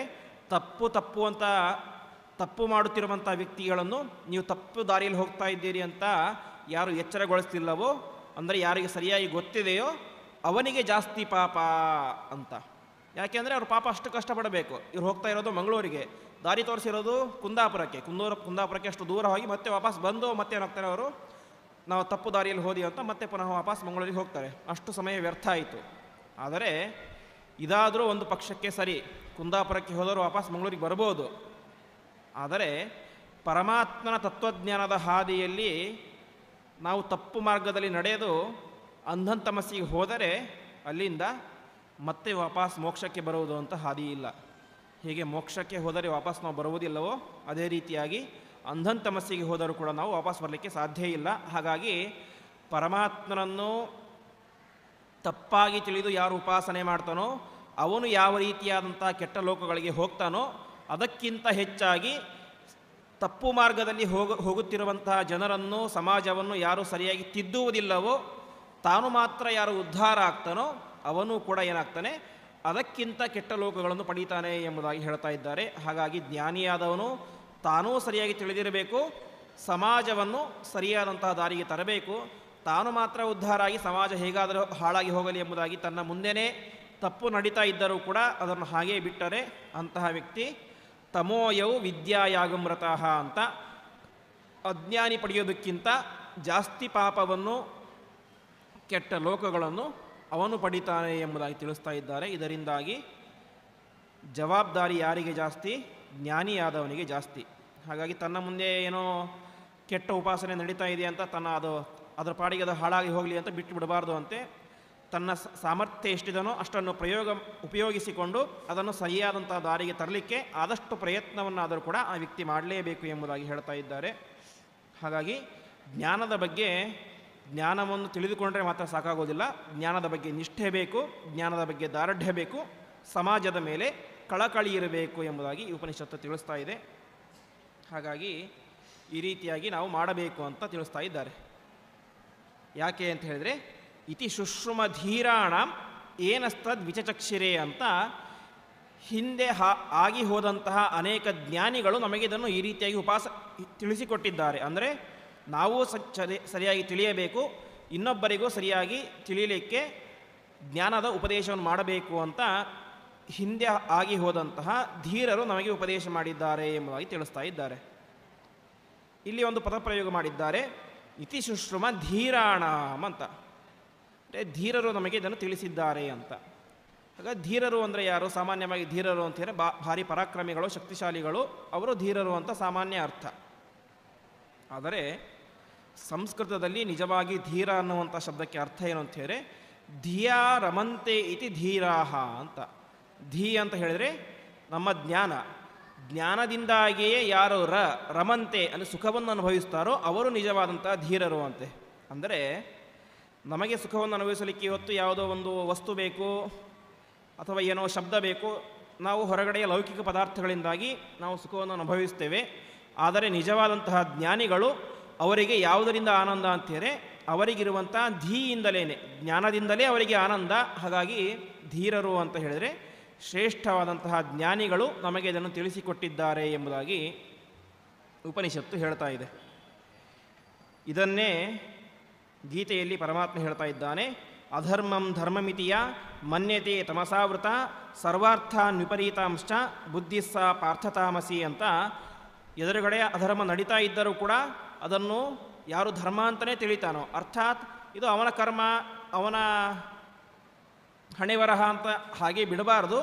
ಅಧರ್ಮ ನಡೀತಾ ಇದ್ದರೆ ನಮ್ಮ ಮುಂದೆ ಅದನ್ನು ನಮ್ಮ ಶಕ್ತಿ ಎಷ್ಟಿದನೋ ಅಷ್ಟೋ ಶಕ್ತಿಯನ್ನು ಉಪಯೋಗಿಸಿ ಅದನ್ನು ಖಂಡನೆ ಮಾಡಬೇಕು. ಎದುರುಗಡೆ ಯಾರಾದರೂ ಕೆಟ್ಟ ಉಪಾಸನೆಯನ್ನು ಮಾಡ್ತಾ ಇದ್ದರೆ ನಾವು ಅದು ಸರಿಯಾದಂತಹ ಮಾರ್ಗ ಅಲ್ಲ, ಅದು ಕೆಟ್ಟದು ಎಂಬುದಾಗಿ ತಿಳಿಸಬೇಕು. ಸರಿಯಾದಂಥ ಉಪಾಸನೆ ಯಾವುದು ಅಂತ ತಿಳಿಸಬೇಕು ಎಂಬುದಾಗಿ ಪರಮಾತ್ಮ ಗೀತೆಯಲ್ಲಿ ಹೇಳ್ತಾ ಇದ್ದಾನೆ. ಹಾಗಾಗಿ ಈ ರೀತಿಯಾಗಿ ನಾವು ಉಪಾಸನೆಯನ್ನು ಮಾಡಬೇಕು. ಇನ್ನೊಬ್ಬರನ್ನು ಸರಿಯಾಗಿ ಉಪಾಸನೆ ಮಾಡುವಂತೆ ಸರಿಯಾದಂತಹ ದಾರಿಯಲ್ಲಿ ಅವರನ್ನು ಕರೆದುಕೊಂಡು ಹೋಗಬೇಕು ಎಂಬುದಾಗಿ ತಿಳಿಸ್ತಾ ಇದ್ದಾರೆ. ಯಾಕೆ ಈ ರೀತಿಯಾಗಿ ಮಾಡಬೇಕು ಅಂತ, ನಾವು ಉದ್ಧಾರ ಆದರೆ ಸಾಕು, ನಾವು ಉದ್ಧಾರ ಆದರೆ ನಮಗೆ ಮೋಕ್ಷ ಸಿಗುತ್ತೆ. ಇನ್ನೊಬ್ಬರನ್ನು ಯಾಕೆ ಉದ್ಧಾರ ಮಾಡಬೇಕು, ಯಾಕೆ ತಪ್ಪನ್ನು ತಪ್ಪು ಅಂತ ಹೇಳಬೇಕು ಅಂತ ಹೇಳಿದರೆ, ಎರಡಕ್ಕೂ ಕೂಡ ಬೇರೆ ಬೇರೆ ಫಲ ಇದೆ ಎಂಬುದಾಗಿ ಉಪನಿಷತ್ತು ಹೇಳ್ತಾ ಇದೆ. ವಿದ್ಯಾಂಚ ವಿದ್ಯಾಂಚ ಯಸ್ತದ್ವೇದ ಉಭಯಗಂ ಸಹ ಅವಿದ್ಯೆಯ ಮೃತ್ಯುಂ ತೀರ್ತ್ವ ವಿದ್ಯೆಯ ಅಮೃತಮಶ್ನುತೆ ಅಂತ. ಅಂದರೆ ವಿದ್ಯೆ ಮತ್ತು ಅವಿದ್ಯೆ ಎರಡನ್ನೂ ತಿಳಿಬೇಕು. ಯಾವುದು ಸರಿಯೋ ಅದನ್ನು ಸರಿ ಅಂತಲೇ ತಿಳಿಬೇಕು, ಯಾವುದು ತಪ್ಪಿದೆನೋ ಅದು ಯಾಕೆ ತಪ್ಪು ಅಂತ ನೋಡಬೇಕು. ಸುಮ್ಮನೆ ತಪ್ಪು ಅಂತ ಹೇಳೋದಲ್ಲ. ನಮ್ಮಲ್ಲೇನಿದೆ ಅಂತ ಹೇಳಿದ್ರೆ ಇದು ತಪ್ಪು, ಯಾಕೆಂದರೆ ಇದನ್ನು ನಮ್ಮ ಅಪ್ಪ ತಪ್ಪು ಅಂತ ಹೇಳಿದ್ದಾನೆ, ಇದನ್ನು ನಮ್ಮ ತಾತ ತಪ್ಪು ಅಂತ ಹೇಳಿದ್ದಾನೆ, ಇದನ್ನು ನಮ್ಮ ಪರಂಪರೆಯಲ್ಲಿ ಬಂದಂಥವರು ಇದನ್ನು ತಪ್ಪು ಅಂತ ಹೇಳಿದ್ದಾರೆ, ಆದ್ದರಿಂದಾಗಿ ಇದನ್ನು ತಪ್ಪು ಅಂತ ನಾವು ಅನುಭವಿಸ್ತೇವೆ. ಆದರೆ ತಪ್ಪನ್ನು ಕೇವಲ ಹಿರಿಯರು ಹೇಳ್ಕೊಂಡು ಬಂದಿದ್ದಾರೆ ಅಂದ ಮಾತ್ರಕ್ಕೆ ಅದು ತಪ್ಪು ಅಂತ ತಿಳಿಬಾರ್ದು. ನಮಗೂ ಪರಮಾತ್ಮ ಏನು ಕೊಟ್ಟಿದ್ದಾನೆ? ಬುದ್ಧಿಯನ್ನು ಕೊಟ್ಟಿದ್ದಾನೆ, ಜ್ಞಾನವನ್ನು ಕೊಟ್ಟಿದ್ದಾನೆ, ವಿಚಾರ ಮಾಡುವಂತಹ ವಿಚಾರವಂತಿಕೆಯನ್ನು ಕೊಟ್ಟಿದ್ದಾನೆ. ಹಾಗಾಗಿ ಇದು ತಪ್ಪು, ಆದರೆ ಯಾಕೆ ತಪ್ಪು ಅಂತ ಅದರ ಬಗ್ಗೆ ನಾವು ಕೂಡ ಕೂಲಂಕುಷವಾಗಿ ವಿಮರ್ಶೆಯನ್ನು ಮಾಡಿ ಇದು ತಪ್ಪು ಯಾಕೆಂದರೆ ಇಷ್ಟು ತಪ್ಪಾದಂತಹ ಅಂಶಗಳಿವೆ, ಇದು ಸರಿ ಯಾಕೆಂದರೆ ಇಷ್ಟು ಸರಿಯಾದಂಥ ಅಂಶಗಳಿವೆ ಅಂತ ವಿದ್ಯೆ ಮತ್ತು ಅವಿದ್ಯೆ ಎರಡನ್ನೂ ಕೂಡ ನಾವು ಸರಿಯಾಗಿ ವಿಮರ್ಶೆ ಮಾಡಿ ಉಪಾಸನೆಯನ್ನು ಮಾಡೋದರಿಂದಾಗಿ ನಮಗೇನು ಸಿಗುತ್ತೆ? ವಿಶೇಷ ಫಲ ಸಿಗುತ್ತೆ ಅಂತ. ಹೇಗೆ ಅಂತ ಹೇಳಿದರೆ ಅವಿದ್ಯೆಯ ಮೃತ್ಯುಂ ತೀರ್ತ್ವ ಅಂತ. ಅಂದರೆ ಕೆಟ್ಟ ವಿದ್ಯೆಯನ್ನು ಅವಿದ್ಯೆ ಅಂತ ತಿಳಿಯೋದರಿಂದಾಗಿ ಏನಾಗುತ್ತೆ? ನಮಗೆ ಬರಬಹುದಾದಂತಹ ಮೃತ್ಯುಂ ತೀರ್ತ್ವ, ಮೃತ್ಯು ಅಂತ ಹೇಳಿ ಸಂಸಾರ ಎಂಬುದು ನಾಶವಾಗಿ ಹೋಗುತ್ತೆ.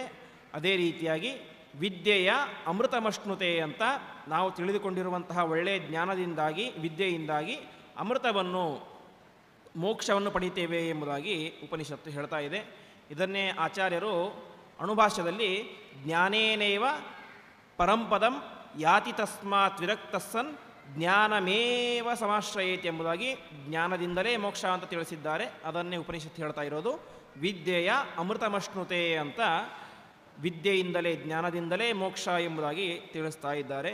ಹಾಗಾಗಿ ವಿದ್ಯೆಯನ್ನು ವಿದ್ಯೆ ಅಂತ ತಿಳಿಬೇಕು, ಅವಿದ್ಯೆಯನ್ನು ಅವಿದ್ಯೆ ಅಂತಲೂ ತಿಳಿಬೇಕು.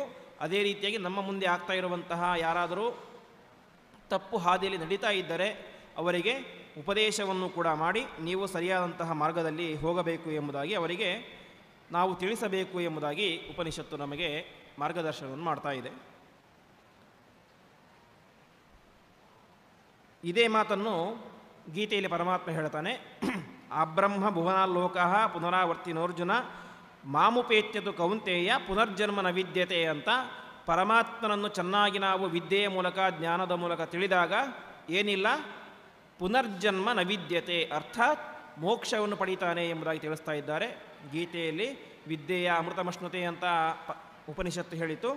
ಗೀತೆಯಲ್ಲಿ ಮಾಮುಪೇತ್ಯತು ಕೌಂತೆಯ ಪುನರ್ಜನ್ಮ ನವಿದ್ಯತೆ ಅಂತ ನನ್ನನ್ನು ಪಡೆದರೆ, ಜ್ಞಾನದ ಮೂಲಕ ನನ್ನನ್ನು ಪಡೆದರೆ ಅದರಿಂದಾಗಿ ಆ ವ್ಯಕ್ತಿಗೆ ಪುನರ್ಜನ್ಮ ಎಂಬುದು ಇಲ್ಲ, ಅರ್ಥಾತ್ ಪುನರ್ಜನ್ಮರಹಿತ ರೂಪವಾದಂತಹ ಮೋಕ್ಷವನ್ನು ಆ ವ್ಯಕ್ತಿ ಪಡೀತಾನೆ ಎಂಬುದಾಗಿ ತಿಳಿಸ್ತಾ ಇದ್ದಾರೆ. ಹಾಗಾಗಿ ವಿದ್ಯೆ ಮತ್ತು ಅವಿದ್ಯೆ ಇದು ಸರಿ ಯಾಕೆ ಸರಿ ಅಂತಲೂ ತಿಳಿಬೇಕು, ಇದು ತಪ್ಪು ಯಾಕೆ ತಪ್ಪು ಅಂತಲೂ ಕೂಡ ತಿಳಿಬೇಕು, ಸಮಾಜಕ್ಕೆ ಸರಿಯಾದಂತಹ ಮಾರ್ಗದರ್ಶನವನ್ನು ಮಾಡಬೇಕು ಎಂಬುದಾಗಿ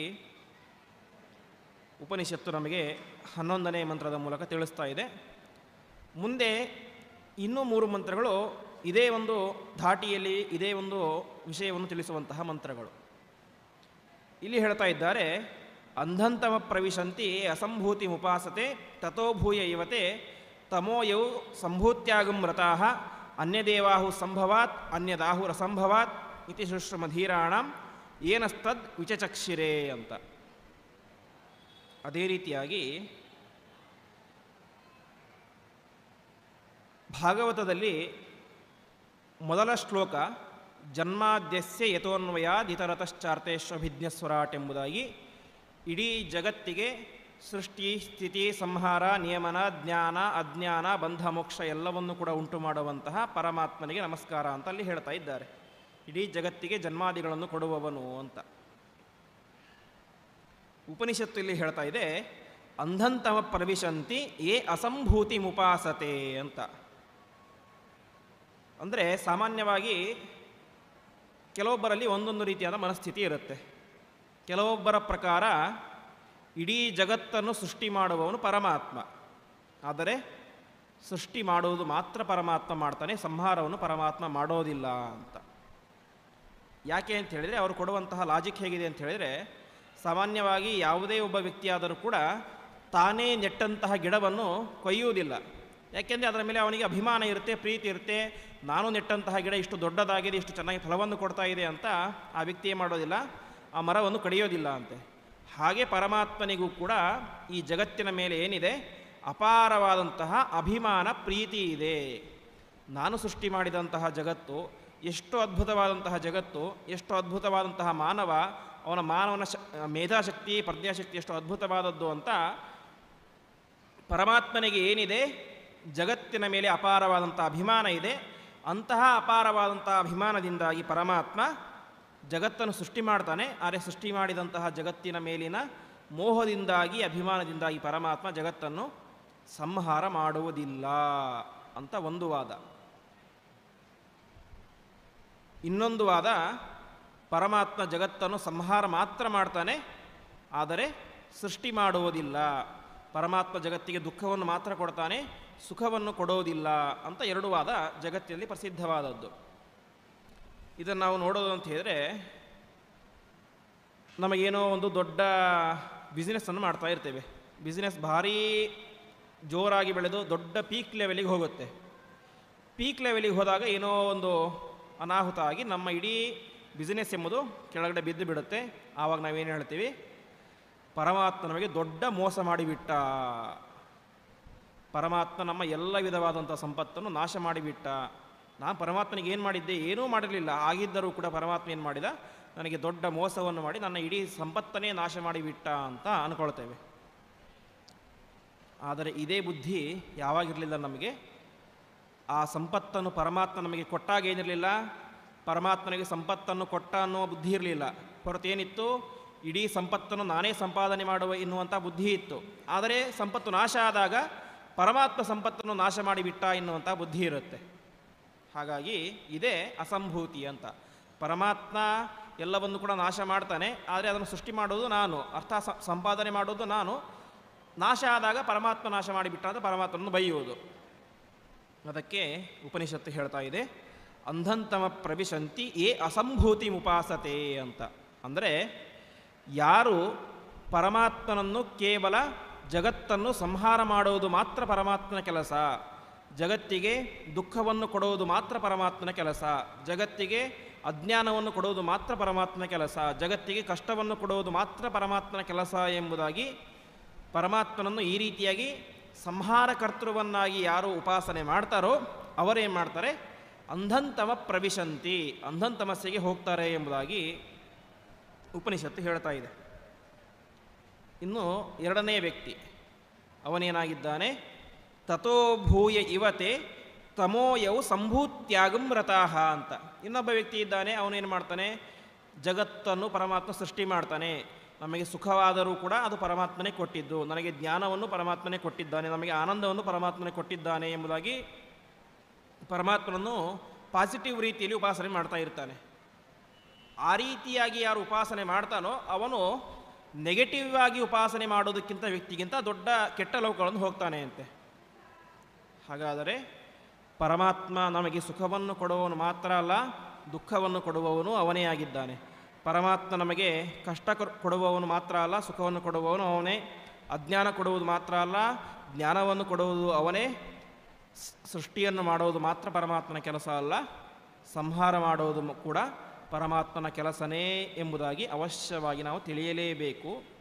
ಹಾಗಾಗಿ ಜಗತ್ತನ್ನು ಸಂಹಾರ ಮಾಡುವುದು ಮಾತ್ರ ಪರಮಾತ್ಮನ ಕೆಲಸ ಎಂಬುದಾಗಿ ಯಾರು ಉಪಾಸನೆ ಮಾಡ್ತಾರೋ ಅವನು ಅಂಧಂತಮಸ್ಸಿಗೆ ಹೋಗ್ತಾನೆ. ಜಗತ್ತನ್ನು ಸೃಷ್ಟಿ ಮಾಡೋದು ಮಾತ್ರ ಪರಮಾತ್ಮನ ಕೆಲಸ ಎಂಬುದಾಗಿ ಯಾರು ಸೃಷ್ಟಿಕರ್ತೃತ್ವವನ್ನು ಮಾತ್ರ ಉಪಾಸನೆ ಮಾಡ್ತಾನೋ ಅವನು ಅವನಿಗಿಂತ ಕೆಟ್ಟ ಲೋಕಗಳನ್ನು ಹೊಂದುತ್ತಾನೆ ಎಂಬುದಾಗಿ ಉಪನಿಷತ್ತು ನಮಗೆ ತಿಳಿಸ್ತಾ ಇದೆ. ಇದನ್ನೇ ಗೀತೆಯಲ್ಲಿ ಪರಮಾತ್ಮ ಹೇಳ್ತಾನೆ, ನಾನು ಇಡೀ ಜಗತ್ತನ್ನು ಸೃಷ್ಟಿ ಮಾಡುವವನು ಮಾತ್ರ ಅಲ್ಲ, ಸಂಹಾರ ಮಾಡುವವನು ಕೂಡ ಆಗಿದ್ದೇನೆ ಅಂತ. ಕಾಲೋಸ್ಮಿ ಲೋಕಕ್ಷಯಕೃತ, ನಾನು ಕಾಲ ರೂಪದಲ್ಲಿ, ಕಾಲ ಅಂದರೆ ಮೃತ್ಯು ಅಂತ, ಮೃತ್ಯುವಿನ ರೂಪದಲ್ಲಿ ನಿಂತುಕೊಂಡು ಇಡೀ ಜಗತ್ತನ್ನೇ ಲೋಕಕ್ಷಯಕೃತ, ಲೋಕವನ್ನು ಕ್ಷಯ ಮಾಡ್ತೇನೆ, ಸಂಹಾರ ಮಾಡ್ತೇನೆ ಎಂಬುದಾಗಿ ಗೀತೆಯಲ್ಲಿ ಪರಮಾತ್ಮ ಹೇಳ್ತಾನೆ. ಅದೇ ರೀತಿಯಾಗಿ ಹೇಳ್ತಾನೆ, ಮೃತ್ಯು ಸರ್ವಹರಶ್ಚಾಹಂ ಉದ್ಭವಶ್ಚ ಭವಿಷ್ಯತಾಂ ಕೀರ್ತಿಶ್ರೀರ್ವಾಕ್ಚ ನಾರೀಣಾಂ ಸ್ಮೃತಿ ಮೇಧ ಧೃತಿ ಕ್ಷಮ ಅಂತ. ನಾನು ಸಂಹಾರಕರ್ತೃ ಮಾತ್ರ ಅಲ್ಲ, ಮೃತ್ಯು ಸರ್ವಹರಃ, ಎಲ್ಲರನ್ನೂ ಕೂಡ ಸಂಹಾರ ಮಾಡುವಂತಹ ಮೃತ್ಯುವು ನಾನೇ ಆಗಿದ್ದೇನೆ. ಅದೇ ರೀತಿಯಾಗಿ ಉದ್ಭವಶ್ಚ ಭವಿಷ್ಯತಾಂ, ಮುಂದೆ ಉಂಟಾಗುವಂತಹದ್ದನ್ನು ಸೃಷ್ಟಿ ಮಾಡುವವನು ಕೂಡ ನಾನೇ ಆಗಿದ್ದೇನೆ ಎಂಬುದಾಗಿ ಗೀತೆಯಲ್ಲಿ ಪರಮಾತ್ಮ ಹೇಳ್ತಾನೆ. ಉಪನಿಷತ್ತು ಏನು ಹೇಳ್ತಾ ಇದ್ದಾನೋ ಗೀತೆಯಲ್ಲಿ ಅದನ್ನೇ ಪರಮಾತ್ಮ ಹೇಳ್ತಾ ಇದ್ದಾನೆ, ನಾನೇ ಮೃತ್ಯು, ನಾನೇ ಸೃಷ್ಟಿ ಮಾಡುವಂತಹ ತಂದೆಯೂ ಕೂಡ ಆಗಿದ್ದೇನೆ ಅಂತ. ಹಾಗಾಗಿ ಪರಮಾತ್ಮನನ್ನು ಕೇವಲ ಸೃಷ್ಟಿಕರ್ತ ಅಂತನೂ ಉಪಾಸನೆ ಮಾಡಬಾರ್ದು, ಕೇವಲ ಸಂಹಾರಕರ್ತೃ ಅಂತನೂ ಉಪಾಸನೆ ಮಾಡಬಾರ್ದು. ಜಗತ್ತಿನಲ್ಲಿ ಇದನ್ನು ಮೀರಿದಂಥ ಇನ್ನೊಂದು ಪಂಗಡವೂ ಇದೆ. ಪರಮಾತ್ಮ ಜಗತ್ತನ್ನು ಸೃಷ್ಟಿಯೂ ಮಾಡೋದಿಲ್ಲ, ಸಂಹಾರ ಮಾಡೋನು ಕೂಡ ಮಾಡೋದಿಲ್ಲ. ಅದು ಅವರು ಇನ್ನಷ್ಟು ಕೆಟ್ಟ ಲೋಕಕ್ಕೆ ಹೋಗ್ತಾರೆ, ಅದು ಪ್ರಶ್ನೆನೇ ಇಲ್ಲ. ಆದರೆ ಕೇವಲ ಸೃಷ್ಟಿಕರ್ತ ಅಂತ ಉಪಾಸನೆಯನ್ನು ಮಾಡಬಾರ್ದು, ಕೇವಲ ಸಂಹಾರಕರ್ತೃ ಅಂತಲೂ ಉಪಾಸನೆ ಮಾಡಬಾರ್ದು. ಪರಮಾತ್ಮ ಜಗತ್ತನ್ನು ಸೃಷ್ಟಿ ಮಾಡುವವನು ಅವನೇ, ಸಂಹಾರವನ್ನು ಮಾಡುವವನೇ ಅವನೇ, ಸ್ಥಿತಿಯನ್ನು ಮಾಡುವವನು ಅವನೇ, ನಿಯಮನವನ್ನು ಮಾಡುವವನು ಅವನೇ, ಜ್ಞಾನ ಅಜ್ಞಾನ ಬಂಧ ಮೋಕ್ಷ, ಜ್ಞಾನವನ್ನು ಕೊಟ್ಟು ನಮಗೆ ಮೋಕ್ಷವನ್ನು ಕೊಡುವವನು ಪರಮಾತ್ಮನೇ, ಅಜ್ಞಾನವನ್ನು ಕೊಟ್ಟು ನಮಗೆ ಬಂಧನವನ್ನು ಉಂಟು ಮಾಡುವವನು ಕೂಡ ಪರಮಾತ್ಮನೇ ಎಂಬುದಾಗಿ, ಇಡೀ ಜಗತ್ತನ್ನು ಸೃಷ್ಟಿ ಮಾಡುವವನು, ಸಂಹಾರ ಮಾಡುವವನು ಪರಮಾತ್ಮ ಎಂಬುದಾಗಿ ನಾವು ಉಪಾಸನೆ ಮಾಡಬೇಕು ಎಂಬುದಾಗಿ ತಿಳಿಸ್ತಾ ಇದ್ದಾರೆ. ಇದೇ ಮಾತನ್ನು ಗೀತೆಯಲ್ಲಿ ಪರಮಾತ್ಮ ಇನ್ನೊಂದು ರೀತಿಯಲ್ಲಿ ಹೇಳ್ತಾನೆ. ನಾನು ಹೇಗೆ ಜಗತ್ತಿನನ್ನು ಸಂಹಾರ ಮಾಡ್ತೇನೆ ಅಂತ ಹೇಳಿದರೆ, ದ್ರೋಣಂ ಚ ಭೀಷ್ಮಂ ಚ ಜಯದ್ರಥಂ ಚ ಕರ್ಣಂ ತಥಾನ್ಯಾನಪಿ ಯೋಧವೀರಾನ್ ಮಯಾ ಹತಾಸ್ತಂ ಜಹಿಮಾ ವ್ಯತಿಷ್ಠಾ ಯುದ್ಧಸ್ವ ಜೇತಾಸಿ ರಣೇ ಸಪತ್ನಾನ್ ಅಂತ ಪ್ರಾರಂಭದಲ್ಲಿ ಗೀತೆಯಲ್ಲಿ ಪರಮಾತ್ಮ ಹೇಳ್ತಾನೆ. ಅರ್ಜುನ ದ್ರೋಣಾಚಾರ್ಯನ ಕೊಲ್ಲಬೇಕಾ, ಭೀಷ್ಮಾಚಾರ್ಯನ ಕೊಲ್ಲಬೇಕಾ, ಅವರೆಲ್ಲ ದೊಡ್ಡ ದೊಡ್ಡ ನನಗೆ ಪಿತಾಮಹ ಸ್ಥಾನದಲ್ಲಿ ಇರುವವರು, ದ್ರೋಣಾಚಾರ್ಯರು ಗುರುಗಳ ಸ್ಥಾನದಲ್ಲಿ ಇರುವವರು, ಹಾಗಾಗಿ ಅವರನ್ನು ನಾನು ಸಂಹಾರ ಮಾಡಲಿಕ್ಕೆ ಸಾಧ್ಯನೇ ಇಲ್ಲ, ಅದು ನನ್ನ ಕೈಲಿ ಆಗುವುದೂ ಇಲ್ಲ ಅಂತ ಅರ್ಜುನ ಹೇಳಿದಾಗ ಪರಮಾತ್ಮ ಹೇಳ್ತಾನೆ, ನಾನು ಈಗಾಗಲೇ ಇವರೆಲ್ಲವನ್ನು ಕೂಡ ಕೊಂದು ಹಾಕಿಬಿಟ್ಟಿದ್ದೇನೆ ಅಂತ. ನನ್ನ ದೃಷ್ಟಿಯಿಂದಾಗಿಯೇ ಪ್ರತಿಯೊಬ್ಬರ ಪ್ರಾಣವನ್ನು ಕೂಡ ಅಪಹಾರ ಮಾಡಿದ್ದೇನೆ. ನೀನು ಬಾಣ ಮಾತ್ರ ಹೂಡು, ಬಾಣ ಹೂಡುವುದು ಮಾತ್ರ ನಿನ್ನ ಕೆಲಸ, ಅವರು ಈಗಾಗಲೇ ನನ್ನ ದೃಷ್ಟಿಯಿಂದಾಗಿ ಸತ್ತು ಹೋಗಿದ್ದಾರೆ ಎಂಬುದಾಗಿ ತಿಳಿಸ್ತಾ ಇದ್ದಾನೆ. ಹೀಗೆ ಅನೇಕ ಕಡೆ ಗೀತೆಯಲ್ಲಿ ಪರಮಾತ್ಮ ನಾನೇ ಇಡೀ ಜಗತ್ತನ್ನು ಸೃಷ್ಟಿ ಮಾಡುವವನು, ಸಂಹಾರ ಮಾಡುವವನು ಎಂಬುದಾಗಿ, ಮೃತ್ಯು ಸರ್ವಹರ್ಶ್ಚಾಹಂ ಉದ್ಭವಶ್ಚ ಭವಿಷ್ಯತಾಂ ಎಂಬುದಾಗಿ ಜಗತ್ತನ್ನು ಪ್ರಧಾನವಾಗಿ ಸೃಷ್ಟಿ ಮಾಡುವವನು, ಸಂಹಾರ ಮಾಡುವವನು ನಾನೇ ಎಂಬುದಾಗಿ ಪರಮಾತ್ಮ ಹೇಳಿದ್ದಾನೆ. ಹಾಗಾಗಿ ನಾವೇನು ಮಾಡಬೇಕು, ಭಗವಂತ ಸೃಷ್ಟಿಕರ್ತ ಅಂತನೂ ಉಪಾಸನೆ ಮಾಡಬೇಕು, ಸಂಹಾರಕರ್ತೃವಂತನೂ ಕೂಡ ಉಪಾಸನೆ ಅವಶ್ಯವಾಗಿ ಮಾಡಲೇಬೇಕು ಎಂಬುದು ತಿಳಿಸ್ತಾ ಇದ್ದಾರೆ.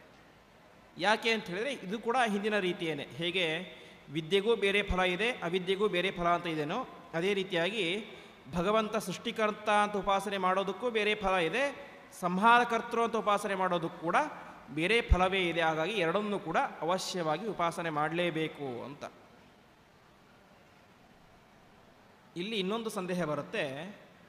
ಗೀತೆಯಲ್ಲಿ ಪರಮಾತ್ಮ ಒಂದು ಪ್ರಧಾನವಾದಂಥ ಉಪದೇಶ, ಕರ್ಮಣ್ಣೇ ವಾಧಿಕಾರಸ್ಥೆ ಮಾ ಫಲೇಶು ಕದಾಚನ ಅಂತ. ಅಂದರೆ ಫಲದ ನಿರೀಕ್ಷೆಯನ್ನು ಇಟ್ಟುಕೊಂಡು, ಫಲದ ಉದ್ದೇಶವನ್ನು ಇಟ್ಟುಕೊಂಡು ನೀನೇನು ಮಾಡಬೇಡ, ಕರ್ತವ್ಯ ಕರ್ಮಗಳನ್ನು ಮಾಡಬೇಡ ಅಂತ ಗೀತೆಯಲ್ಲಿ ಪ್ರಧಾನವಾಗಿ ಪರಮಾತ್ಮ ಉಪದೇಶ ಮಾಡಿದ್ದಾನೆ.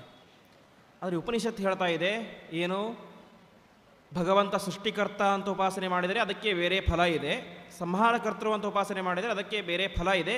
ಹಾಗಾಗಿ ಫಲ ಬೇರೆ ಬೇರೆ ಇದೆ, ಅದರಿಂದಾಗಿ ನೀನೇನು ಮಾಡಬೇಕು, ಬೇರೆ ಬೇರೆ ರೀತಿಯಾಗಿ ಉಪಾಸನೆ ಮಾಡಬೇಕು. ಅಂದರೆ ಫಲದ ಆಸೆಯಿಂದಾಗಿ ನೀನು ಉಪಾಸನೆಯನ್ನು ಮಾಡುವಂಥ ಒಂದು ರೀತಿಯಲ್ಲಿ ಉಪನಿಷತ್ತು ನಮಗೆ ಹೇಳ್ತಾ ಇದೆ ಅಂತ ಕಾಣಿಸುತ್ತೆ. ಹಾಗಾದರೆ ನಾವು ಫಲವದ ಆಸೆ ಇಟ್ಕೊಂಡು ಉಪಾಸನೆ ಮಾಡಬೇಕಾ ಎನ್ನುವಂಥ ದೊಡ್ಡ ಪ್ರಶ್ನೆ ಬರುತ್ತೆ. ಅದಕ್ಕೆ ಮಧ್ವಾಚಾರ್ಯರು ಕೃಷ್ಣಾಮೃತ ಮಹಾರಣದಲ್ಲಿ ಒಂದು ದೊಡ್ಡ ಮಾತನ್ನು ಹೇಳ್ತಾರೆ. ಅನಿಷಿದ್ಧ ಸುಖತ್ಯಾಗಿ ಪಶುರೇವ ನ ಸಂಶಯ ಅಂತ. ಫಲ ಎಂಬುದು, ಫಲ ಸುಖ ಇದೆಲ್ಲವೂ ಕೂಡ ಎರಡು ರೀತಿಯಾಗಿ ಇದೆ ಅಂತೆ. ಕೆಲವೊಂದು ನಿಷಿದ್ಧ ಫಲ, ಕೆಲವು ಅನಿಷಿದ್ಧ ಫಲ ಅಂತ. ನಿಷಿದ್ಧ ಫಲವನ್ನು ನಿಷಿದ್ಧ ಸುಖವನ್ನು ನಾವು ಅನುಭವಿಸಲೇಬಾರದು. ಅದನ್ನು ಅನುಭವಿಸಿದರೆ ನಮಗೆ ಪಾಪವೇ ಜಾಸ್ತಿ. ಆದರೆ ಅನಿಷಿದ್ಧ ಫಲ ಅಂತ ಕೆಲವೊಂದು ಇದೆ, ಅನಿಷಿದ್ಧ ಸುಖ ಅಂತ ಕೆಲವೊಂದು ಇದೆ. ಅದನ್ನು ನಾವು ಅನುಭವಿಸಲೇಬೇಕು ಅಂತೆ. ಅದನ್ನು ಅನುಭವಿಸಲಿಕ್ಕೋಸ್ಕರ ಪರಮಾತ್ಮನ ಉಪಾಸನೆಯನ್ನು ಮಾಡಲೇಬೇಕು ಅಂತ. ಇಲ್ಲಿ ವಿನಾಶೇನ ಮೃತ್ಯುಂ ತೀರ್ಥ ವಿದ್ಯೆಯ ಅಮೃತಮಶ್ನುತೆ ಅಂತ ಹೇಳ್ತಾ ಇದ್ದಾರೆ. ಅಂದರೆ ಪರಮಾತ್ಮನನ್ನು ನಾವು ಸಂಹಾರಕರ್ತೃ ಅಂತ ತಿಳಿದರೆ ಅದರಿಂದಾಗಿ ಬರುವಂತಹ ಫಲ ಏನು? ನಮ್ಮ ಸಂಸಾರ ಎಂಬುದು ನಾಶ ಆಗುತ್ತೆ. ಪರಮಾತ್ಮನನ್ನು ನಾವು ಸೃಷ್ಟಿಕರ್ತೃ ಅಂತ ತಿಳಿದಾಗ ಅಮೃತಮಶ್ನುತೆ, ಮೋಕ್ಷವನ್ನು ಪಡೆಯುತ್ತೇವೆ ಎಂಬುದಾಗಿ ಉಪನಿಷತ್ತು ಹೇಳ್ತಾ ಇದೆ. ಸಂಸಾರವನ್ನು ಕಳಚಿಕೊಳ್ಳುವುದು ಮತ್ತು ಮೋಕ್ಷವನ್ನು ಪಡೆಯಬೇಕು ಎಂಬುವಂತಹ ಆಸೆ ಏನಿದೆ ಅದು ಯಾವ ಆಸೆಯಲ್ಲ, ನಿಷಿದ್ಧವಾದಂಥ ಆಸೆ ಅಲ್ಲವೇ ಅಲ್ಲ. ಪ್ರತಿಯೊಬ್ಬರೂ ಕೂಡ ಮೋಕ್ಷಕ್ಕಾಗಿ ಪ್ರಯತ್ನ ಮಾಡಲೇಬೇಕು. ಮೋಕ್ಷ ಎಂಬುದು ವಿಹಿತವಾದಂತಹ ಫಲ, ಅದನ್ನು ಬಯಸಲೇಬೇಕು ಎಂಬುದಾಗಿ. ಅದೇ ರೀತಿಯಾಗಿ ಆಚಾರ್ಯರು ಹೇಳುವಂತೆ ಅನಿಷಿದ್ಧ ಸುಖತ್ಯಾಗಿ ಪಶುರೇವನ ಸಂಶಯ ಅಂತ ಕೆಲವೊಂದು ಜಗತ್ತಿನಲ್ಲಿ ಅನುಭವಿಸಬೇಕಾದ ಸುಖಗಳು ಅಂತ ಇವೆ. ಸುಖವನ್ನು ಅನುಭವಿಸಲೇಬೇಕು ಅಂತ.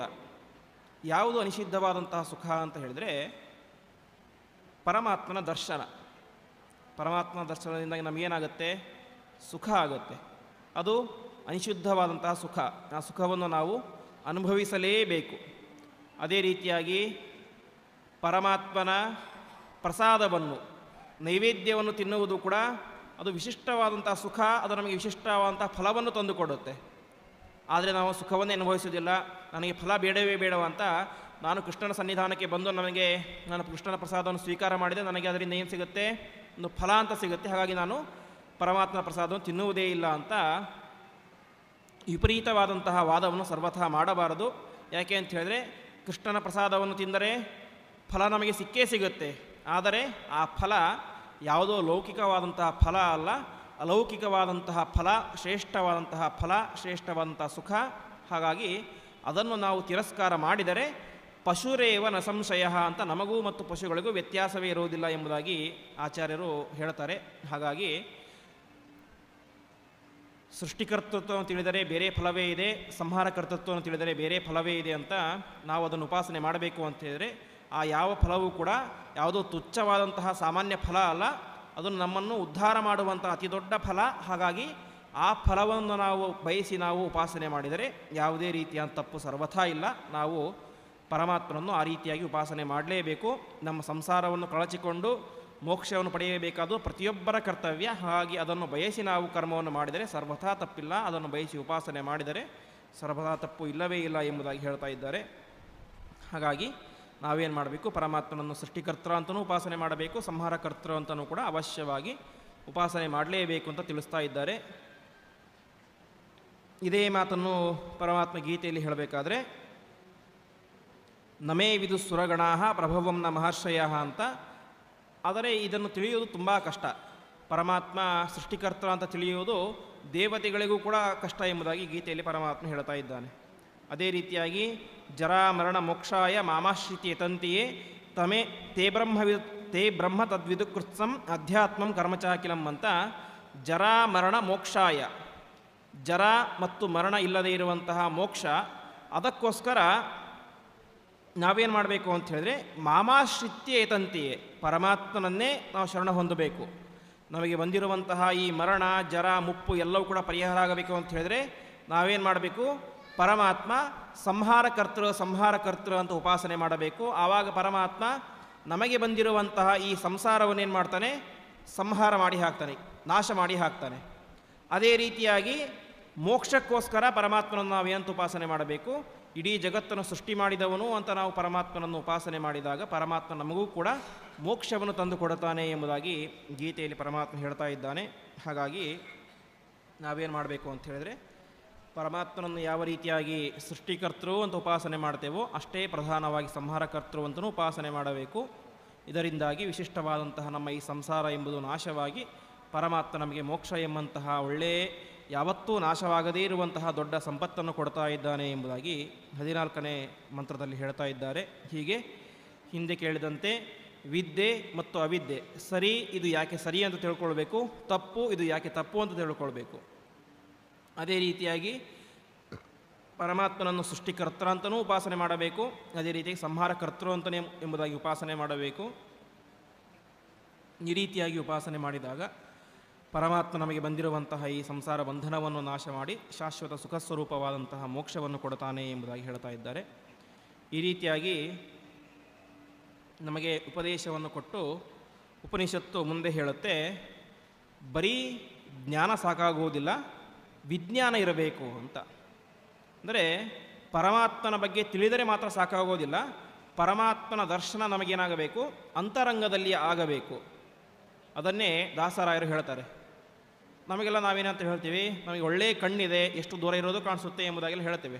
ಆದರೆ ನಾವೆಲ್ಲರೂ ಕೂಡ ಏನಾಗಿದ್ದೇವೆ, ಕುರುಡರಾಗಿದ್ದೇವೆ ಅಂತ. ಅಂತರಂಗದಲ್ಲಿ ಹರಿಯ ಕಾಣದವ ಹುಟ್ಟು ಕುರುಡನೋ ಎಂಬುದಾಗಿ ಹೇಳುವಂತೆ, ನಾವು ಕಣ್ಣು ಇದ್ದ ಮಾತ್ರಕ್ಕೆ ಅವನಿಗೆ ಕಣ್ಣಿದೆ ಅಂತ ಅರ್ಥ ಅಲ್ಲ.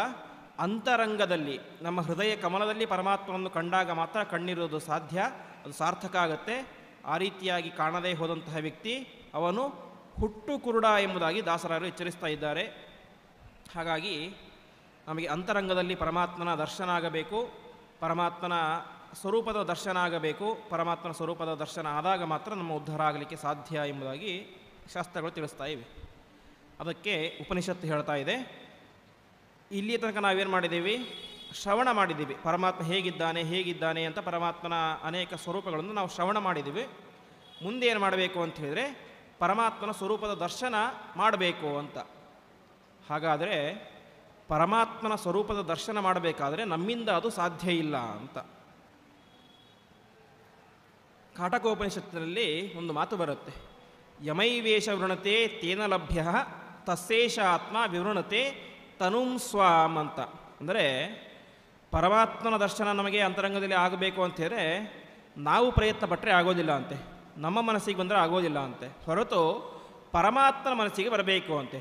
ಯಮೈವೇಶ ವೃಣತೆ ತೇನ ಲಭ್ಯ, ಪರಮಾತ್ಮನಿಗೆ ಅನಿಸಬೇಕು ಅಂತೆ, ಇವನು ನನ್ನ ನಿಜವಾದಂಥ ಭಕ್ತ, ಇವನಲ್ಲಿ ಕಾಮಕ್ರೋಧಾದಿ ಯಾವುದೂ ಇಲ್ಲ, ಇವನಿಗೆ ನಾನು ನನ್ನ ನಿಜವಾದಂತಹ ಸ್ವರೂಪವನ್ನು ದರ್ಶನ ಮಾಡಿಸಬೇಕು ಅಂತ ಪರಮಾತ್ಮನ ಮನಸ್ಸಿಗೆ ಬಂದಾಗ ಪರಮಾತ್ಮ ಏನು ಮಾಡ್ತಾನೆ, ತನ್ನ ನಿಜವಾದಂಥ ಸ್ವರೂಪವನ್ನು ತೋರಿಸ್ತಾನೆ. ಹೊರತು ನಾವು ಪರಮಾತ್ಮ ದೊಡ್ಡ ಭಕ್ತ ಭಕ್ತ ಅಂತ ಹಾರಾಡ್ತಾ ಹೋದರೆ ಪರಮಾತ್ಮ ನಮಗೆ ತನ್ನ ಸ್ವರೂಪವನ್ನು ದರ್ಶನ ಮಾಡಿಸೋದಿಲ್ಲ.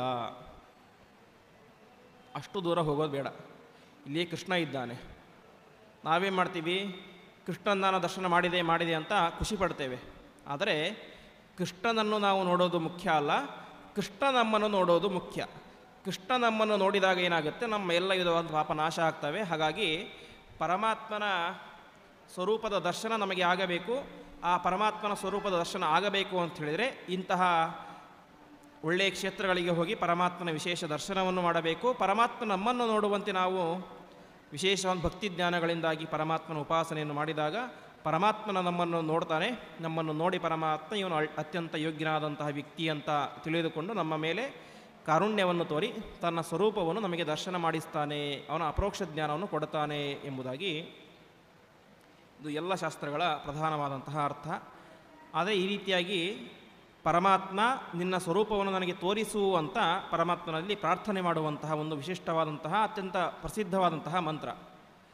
ಹಿರಣ್ಮಯೇನ ಪಾತ್ರೇಣ ಸತ್ಯಸ್ಯಾಪಿಹಿತಂ ಮುಖಂ ತತ್ವಂ ಪೂಷನ್ ಅಪಾವೃಣು ಸತ್ಯಧರ್ಮಾಯ ದೃಷ್ಟಯೇ ಅಂತ ಪರಮಾತ್ಮನ ಸ್ವರೂಪವನ್ನು ತೋರಿಸು ಎಂಬುದಾಗಿ ಪ್ರಾರ್ಥನೆ ಮಾಡುವಂತಹ ಒಂದು ಶ್ಲೋಕ.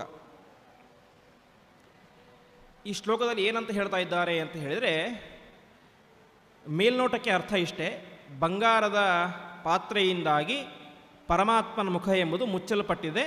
ಓ ಪರಮಾತ್ಮನೇ, ನೀನು ಆ ಬಂಗಾರದ ಪಾತ್ರೆಯನ್ನು ಸರಿಸಿ ನಿನ್ನ ದರ್ಶನವನ್ನು ನನಗೆ ಕೊಡುವಂಥ ಮೇಲ್ನೋಟಕ್ಕೆ ಅರ್ಥ. ಯಾಕೆಂದರೆ ಇಲ್ಲಿ ಏನು ಅಂತ ಪದಪ್ರಯೋಗ ಮಾಡಿದ್ದಾರೆ, ಹಿರಣ್ಮಯನ ಪಾತ್ರೇಣ. ಹಿರಣ್ಯ ಅಂತ ಹೇಳಿದರೆ ಬಂಗಾರ, ಪಾತ್ರೆ ಅಂತ ಪಾತ್ರೆ, ತಟ್ಟೆ. ಆದರೆ ಇದಕ್ಕೆ ನಿಜವಾದಂತಹ ಅರ್ಥ ಏನು ಅಂತ ಹೇಳಿದರೆ, ನಾವೆಲ್ಲರೂ ಕೂಡ ಪ್ರತಿನಿತ್ಯವೂ ಕೂಡ ಅವಶ್ಯವಾಗಿ ಸೂರ್ಯಮಂಡಲದಲ್ಲಿ ಇರುವಂತಹ ಪರಮಾತ್ಮನ ಸ್ವರೂಪವನ್ನು ಧ್ಯಾನ ಮಾಡಬೇಕು ಅಂತ ತಿಳಿಸ್ತಾರೆ. ಧ್ಯೇಯ ಸದಾ ಸವಿತೃಮಂಡಲ ಮಧ್ಯವರ್ತಿ ಅಂತ ಆ ಸೂರ್ಯಮಂಡಲದಲ್ಲಿ ಇರುವಂತಹ ಅಂತರ್ಗತನಾಗಿ ಇರುವಂತಹ ಸೂರ್ಯನಿಗೂ ನಿಯಾಮಕನಾಗಿರುವಂತಹ ಪರಮಾತ್ಮನನ್ನು ಉಪಾಸನೆ ಮಾಡಬೇಕು ಅಂತ ನಮಗೆ ಶಾಸ್ತ್ರಗಳು ವಿಧಾನ ಮಾಡ್ತವೆ.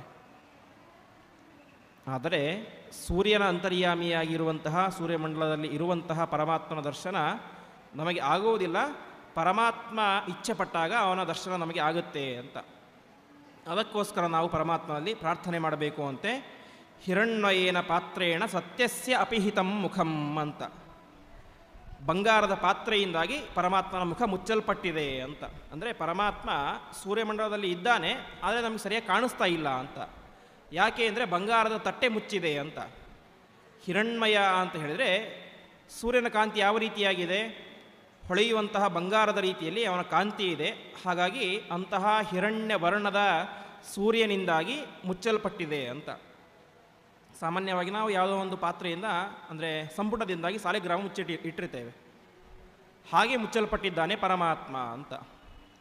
ಇಲ್ಲಿ ಸೂರ್ಯನಿಗೆ ಒಂದು ಪದಪ್ರಯೋಗ ಮಾಡಿದ್ದಾರೆ, ಪಾತ್ರೇಣ ಅಂತ. ಅಂದರೆ ಪಾತ್ರ ಎನ್ನುವಂತಹ ಶಬ್ದವನ್ನು ಸೂರ್ಯನಿಗೆ ಪ್ರಯೋಗ ಮಾಡಿದ್ದಾರೆ.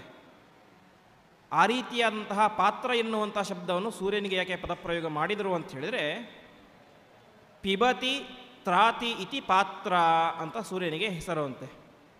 ಅಂದರೆ ಕುಡಿಯುವುದು ಮತ್ತು ರಕ್ಷಣೆ ಮಾಡೋದು, ಆದ್ದರಿಂದಾಗಿ ಸೂರ್ಯನಿಗೆ ಪಾತ್ರ ಅಂತ ಹೆಸರು ಅಂತ. ಸೂರ್ಯ ಏನು ಕುಡಿತಾನೆ ಅಂತ ಹೇಳಿದರೆ, ತನ್ನ ಕಿರಣಗಳಿಂದಾಗಿ ಭೂಮಿಯಲ್ಲಿ ಇರುವಂತಹ ಎಲ್ಲ ಸಮುದ್ರಗಳಿಂದಾಗಿ ಎಲ್ಲ ನದಿಗಳಿಂದಾಗಿ ನೀರನ್ನು ಹೀರಿಕೊಂಡು ಕುಡಿದು ತಾನು ಅದನ್ನು ಮಳೆಯಾಗಿ ಸುರಿಸುವ ಮೂಲಕ ಏನು ಮಾಡ್ತಾನೆ, ನಮ್ಮನ್ನು ರಕ್ಷಣೆ ಮಾಡ್ತಾನೆ. ಆದ್ದರಿಂದಾಗಿ ಸೂರ್ಯನಿಗೆ ಪಾತ್ರ ಅಂತ ಹೆಸರು. ನೀರನ್ನು ಕುಡಿದು ಅದೇ ನೀರನ್ನು ಮಳೆಯಾಗಿ ಸುರಿಸಿ ನಮ್ಮನ್ನು ರಕ್ಷಣೆ ಮಾಡ್ತಾನೆ. ಹಾಗಾಗಿ ಅವನಿಗೆ ಸೂರ್ಯ ಅಂತ ಹೆಸರು. ಅಂತಹ ಬಂಗಾರದ ವರ್ಣದ ಸೂರ್ಯನಿಂದಾಗಿ ಪರಮಾತ್ಮನ ಮುಖ ಮುಚ್ಚಲ್ಪಟ್ಟಿದೆ ಅಂತ ಹೇಳ್ತಾ ಇದ್ದಾರೆ. ಇಲ್ಲಿ ಪರಮಾತ್ಮ ಅವನಿಗೆ ಒಂದು ಶಬ್ದ ಪ್ರಯೋಗ ಮಾಡ್ತಾರೆ, ಸತ್ಯಸ್ಯ ಅಪಿಹಿತಂ ಮುಖಂ ಅಂತ. ಸತ್ಯ ಅಂದರೆ ಪರಮಾತ್ಮ ಅಂತ. ಪರಮಾತ್ಮನಿಗೆ ಯಾಕೆ ಸತ್ಯ ಎಂಬುದಾಗಿ ಹೆಸರು ಅಂತ ಹೇಳಿದ್ರೆ, ಭಾಗವತದಲ್ಲಿ ಕೇಳುವಂತೆ ಸತ್ಯಸ್ಯ ಸತ್ಯಂ ಮುತ ಸತ್ಯನೇತ್ರಂ ಸತ್ಯಾತ್ಮಕಂ ತ್ವಾಂ ಶರಣಂ ಪ್ರಪನ್ನಾಹ ಎಂಬುದಾಗಿ ಪರಮಾತ್ಮ ಗರ್ಭದಲ್ಲಿ ಇರಬೇಕಾದ್ರೆ ಬ್ರಹ್ಮ ರುದ್ರಾದಿ ಸಕಲ ದೇವಾನುದೇವತೆಗಳು ಕೂಡ ಬಂದು ಗರ್ಭಸ್ತುತಿ ಅಂತ ಮಾಡ್ತಾರೆ. ಆವಾಗ ಹೇಳುವಂತಹ ಮಾತು ಸತ್ಯಸ್ಯ ಸತ್ಯಂ ಮುತ ಸತ್ಯನೇತ್ರಂ ಸತ್ಯಾತ್ಮಕಂ ತ್ವಾಂ ಶರಣಂ ಪ್ರಪನ್ನಾಹ ಅಂತ. ನೀನೇ ಸತ್ಯಸ್ವರೂಪಿ, ಇಡೀ ಜಗತ್ತು ಸತ್ಯವಾಗಿ ಇರುವುದಕ್ಕೆ ನೀನೇ ಕಾರಣ ಎಂಬುದಾಗಿ ಪರಮಾತ್ಮನ ಉಪಾಸನೆ ಮಾಡ್ತಾರೆ. ಹಾಗಾಗಿ ಪರಮಾತ್ಮ ಸತ್ಯ ಅಂತ ಕರೆಸ್ಕೊಳ್ತಾನೆ. ಇನ್ನೊಂದು ಪ್ರಧಾನ ಅರ್ಥ, ಸತ್ ಎನ್ನುವಂಥ ಶಬ್ದಕ್ಕೆ ಸೃಷ್ಟಿ ಸ್ಥಿತಿ ಸಂಹಾರ ಎಂಬುದಾಗಿ ಅರ್ಥ ಇದೆ. ಅಂತಹ ಸತ್ ಅಂದರೆ ಸೃಷ್ಟಿ ಸ್ಥಿತಿ ಸಂಹಾರಗಳನ್ನು ಯಾಪಯತಿ ಉಂಟು ಮಾಡುವವನು, ತಂದುಕೊಡುವವನು ಅಂತ. ಅಂದರೆ ಸತ್ಯವಾದಂತಹ ಇಡೀ ಜಗತ್ತನ್ನು ಸೃಷ್ಟಿ ಮಾಡಿ ಅದನ್ನು ರಕ್ಷಣೆಯನ್ನು ಮಾಡಿ ಅದನ್ನು ಸಂಹಾರ ಮಾಡುವವನು ಪರಮಾತ್ಮ. ಹಾಗಾಗಿ ಪರಮಾತ್ಮನಿಗೆ ಸತ್ಯ ಎಂಬುದಾಗಿ ಹೆಸರು ಅಂತ ಹೇಳ್ತಾ ಇದೆ. ಹಾಗಾಗಿ ಅಂತಹ ಸತ್ಯನಾಮಕನಾದಂತಹ ಪರಮಾತ್ಮನನ್ನು ಸೂರ್ಯಮಂಡಲ ಬಂಗಾರದ ಬಣ್ಣದ ಸೂರ್ಯ ಮುಚ್ಚಿ ಇಟ್ಟಿದ್ದಾನೆ. ಅಂದರೆ ಅವನ ಅಂತರ್ಯಾಮಿಯಾಗಿ ಪರಮಾತ್ಮ ಇದ್ದಾನೆ ಅಂತ. ಹಾಗಾಗಿ ನಾವು ಪರಮಾತ್ಮನ ಹತ್ತಿರ ಏನಂತ ಪ್ರಾರ್ಥನೆ ಮಾಡಬೇಕು ಅಂತ ಹೇಳಿದ್ರೆ, ತತ್ವಂ ಪೂಷನ್ ಅಪಾವೃಣು ಸತ್ಯಧರ್ಮಾಯ ದೃಷ್ಟಯೇ ಅಂತ. ಓ ಪರಮಾತ್ಮನೇ, ಸೂರ್ಯನ ಬೆಳಕು ನಿನ್ನನ್ನು ಮುಚ್ಚಿಬಿಟ್ಟಿದೆ ಅಂತ. ಸೂರ್ಯನ ಬೆಳಕು ಯಾರ ಅಧೀನ? ಸೂರ್ಯನಲ್ಲಿರುವಂಥ ಬೆಳಕು ಕೂಡ ಪರಮಾತ್ಮನದ್ದೇ ಬೆಳಕು.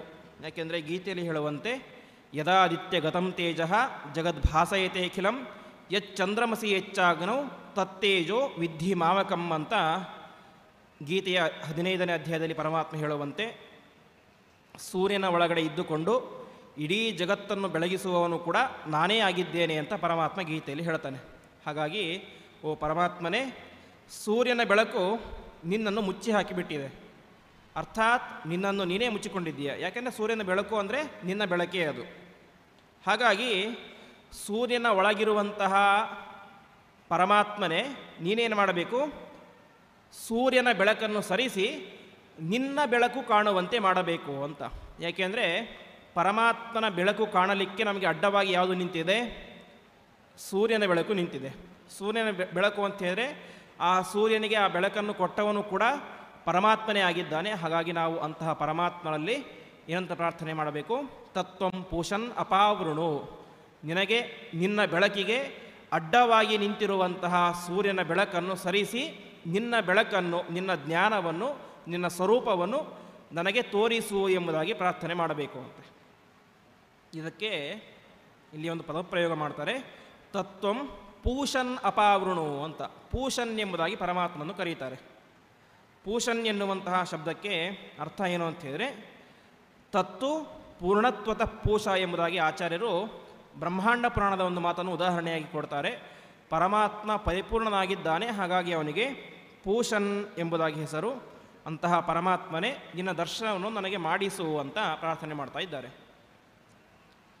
ಯಾರಿಗೆ ಮಾಡಿಸಬೇಕು ಅಂತ ಹೇಳಿದರೆ ಸತ್ಯಧರ್ಮಾಯ, ಭಕ್ತನಿಗೆ ಮಾಡಿಸಬೇಕು, ನನಗೆ ಮಾಡಿಸಬೇಕು ಅಂತ ಇವನು ಪ್ರಾರ್ಥನೆ ಮಾಡ್ತಾ ಇರೋದು. ಯಾರು? ಸ್ವಯಂಭೂಮನು. ಅವನು ಹೇಳ್ತಾನೆ ಸತ್ಯಧರ್ಮಾಯ, ನಾನು ಸತ್ಯಧರ್ಮನಾಗಿದ್ದೇನೆ ಅಂತ. ಅಂದರೆ ಸತ್ಯಧರ್ಮ ಶಬ್ದಕ್ಕೆ ಅರ್ಥ ಏನು ಅಂತ ಹೇಳಿದರೆ, ಸತ್ಯನಾಮಕನಾದಂತಹ ಪರಮಾತ್ಮನನ್ನು ಯಾರು ಧಾರಣೆ ಮಾಡಿರ್ತಾರೋ, ತನ್ನ ಹೃದಯದಲ್ಲಿ ಯಾರು ಧಾರಣೆ ಮಾಡಿರ್ತಾರೋ ಅವನು ಸತ್ಯಧರ್ಮ ಅಂತ. ಅಂದರೆ ನಿನ್ನನ್ನು ನಾನು ನಿರಂತರವಾಗಿ ಉಪಾಸನೆ ಮಾಡ್ತಾ ಇದ್ದೇನೆ, ಹಾಗಾಗಿ ನಿನ್ನ ಅಪರೋಕ್ಷ ಜ್ಞಾನವನ್ನು, ನಿನ್ನ ಸ್ವರೂಪವನ್ನು ನನಗೆ ತೋರಿಸು ಎಂಬುದಾಗಿ ಸೂರ್ಯನಲ್ಲಿ ಅಂತರ್ಯಾಮಿಯಾಗಿರುವಂತಹ ಪರಮಾತ್ಮ ನಿನ್ನ ಸ್ವರೂಪವನ್ನು ನನಗೆ ತೋರಿಸು ಅಂತ ಪ್ರಾರ್ಥನೆ ಮಾಡ್ತಾ ಇದ್ದಾರೆ. ಭಾಗವತದಲ್ಲಿ ಒಂದು ಮಾತನ್ನು ಪರಮಾತ್ಮ ಹೇಳ್ತಾನೆ, ಯಾರು ದೊಡ್ಡವರು ಅಂತ. ನಾನು ಇಡೀ ಬ್ರಹ್ಮಾಂಡವನ್ನೇ ಎಲ್ಲಿ ಹೊತ್ತಿದ್ದೇನೆ? ನನ್ನ ಹೊಟ್ಟೆಯಲ್ಲಿ ಇಡೀ ಬ್ರಹ್ಮಾಂಡವನ್ನೇ ಹೊತ್ತಿದ್ದೇನೆ. ಇಡೀ ಜಗತ್ತೇನಂತ ಹೇಳುತ್ತೆ? ಇಡೀ ಬ್ರಹ್ಮಾಂಡವನ್ನು ಹೊತ್ತಂತಹ ಪರಮಾತ್ಮನೇ ದೊಡ್ಡವನು, ಪರಮಾತ್ಮನೇ ದೊಡ್ಡವನು ಅಂತ ಹೇಳುತ್ತೆ. ಆದರೆ ಇಡೀ ಬ್ರಹ್ಮಾಂಡವನ್ನು ಹೊತ್ತಿರುವಂತಹ ನನ್ನನ್ನು ಹೊತ್ತವರು ಯಾರು? ನನ್ನ ಭಕ್ತರು. ಹಾಗಾಗಿ ನನ್ನ ಭಕ್ತನೇ ದೊಡ್ಡವನು ಅಂತ ಪರಮಾತ್ಮ ಭಕ್ತರ ಮಹತ್ವವನ್ನು ತಿಳಿಸ್ಲಿಕ್ಕೋಸ್ಕರ ಹೇಳ್ತಾನೆ. ಅಂದರೆ ಯಾರು ಪರಮಾತ್ಮನನ್ನು ಹೊತ್ತಿರುತ್ತಾರೋ ಅವರು ಅತ್ಯಂತ ಶ್ರೇಷ್ಠರು ಅಂತ ತಿಳಿಸುವುದು ತಾತ್ಪರ್ಯ. ಹಾಗಾಗಿ ಪರಮಾತ್ಮನನ್ನು ಹೊತ್ತಂತಹ ನನಗೋಸ್ಕರ ನೀನೇನು ಮಾಡಬೇಕು? ನಿನ್ನ ಸ್ವರೂಪವನ್ನು ತೋರಿಸಬೇಕು ಅಂತ ನಿನ್ನ ಬೆಳಕಿಗೆ ಅಡ್ಡಿಯಾಗಿ ನಿಂತಿರುವಂತಹ, ಪರದೆಯಾಗಿ ನಿಂತಿರುವಂತಹ ಸೂರ್ಯನ ಬೆಳಕನ್ನು ನೀನು ಅಪಾವೃಣು. ಅಪಾವೃಣು ಅಂತ ಹೇಳಿದರೆ ಸರಿಸು ಅಂತ, ನಾಶ ಮಾಡುವಂಥ ಪ್ರಾರ್ಥನೆ ಮಾಡೋದಲ್ಲ. ಅಪಾವೃಣು, ಸರಿಸು ಎಂಬುದಾಗಿ ಪ್ರಾರ್ಥನೆ ಮಾಡಬೇಕು.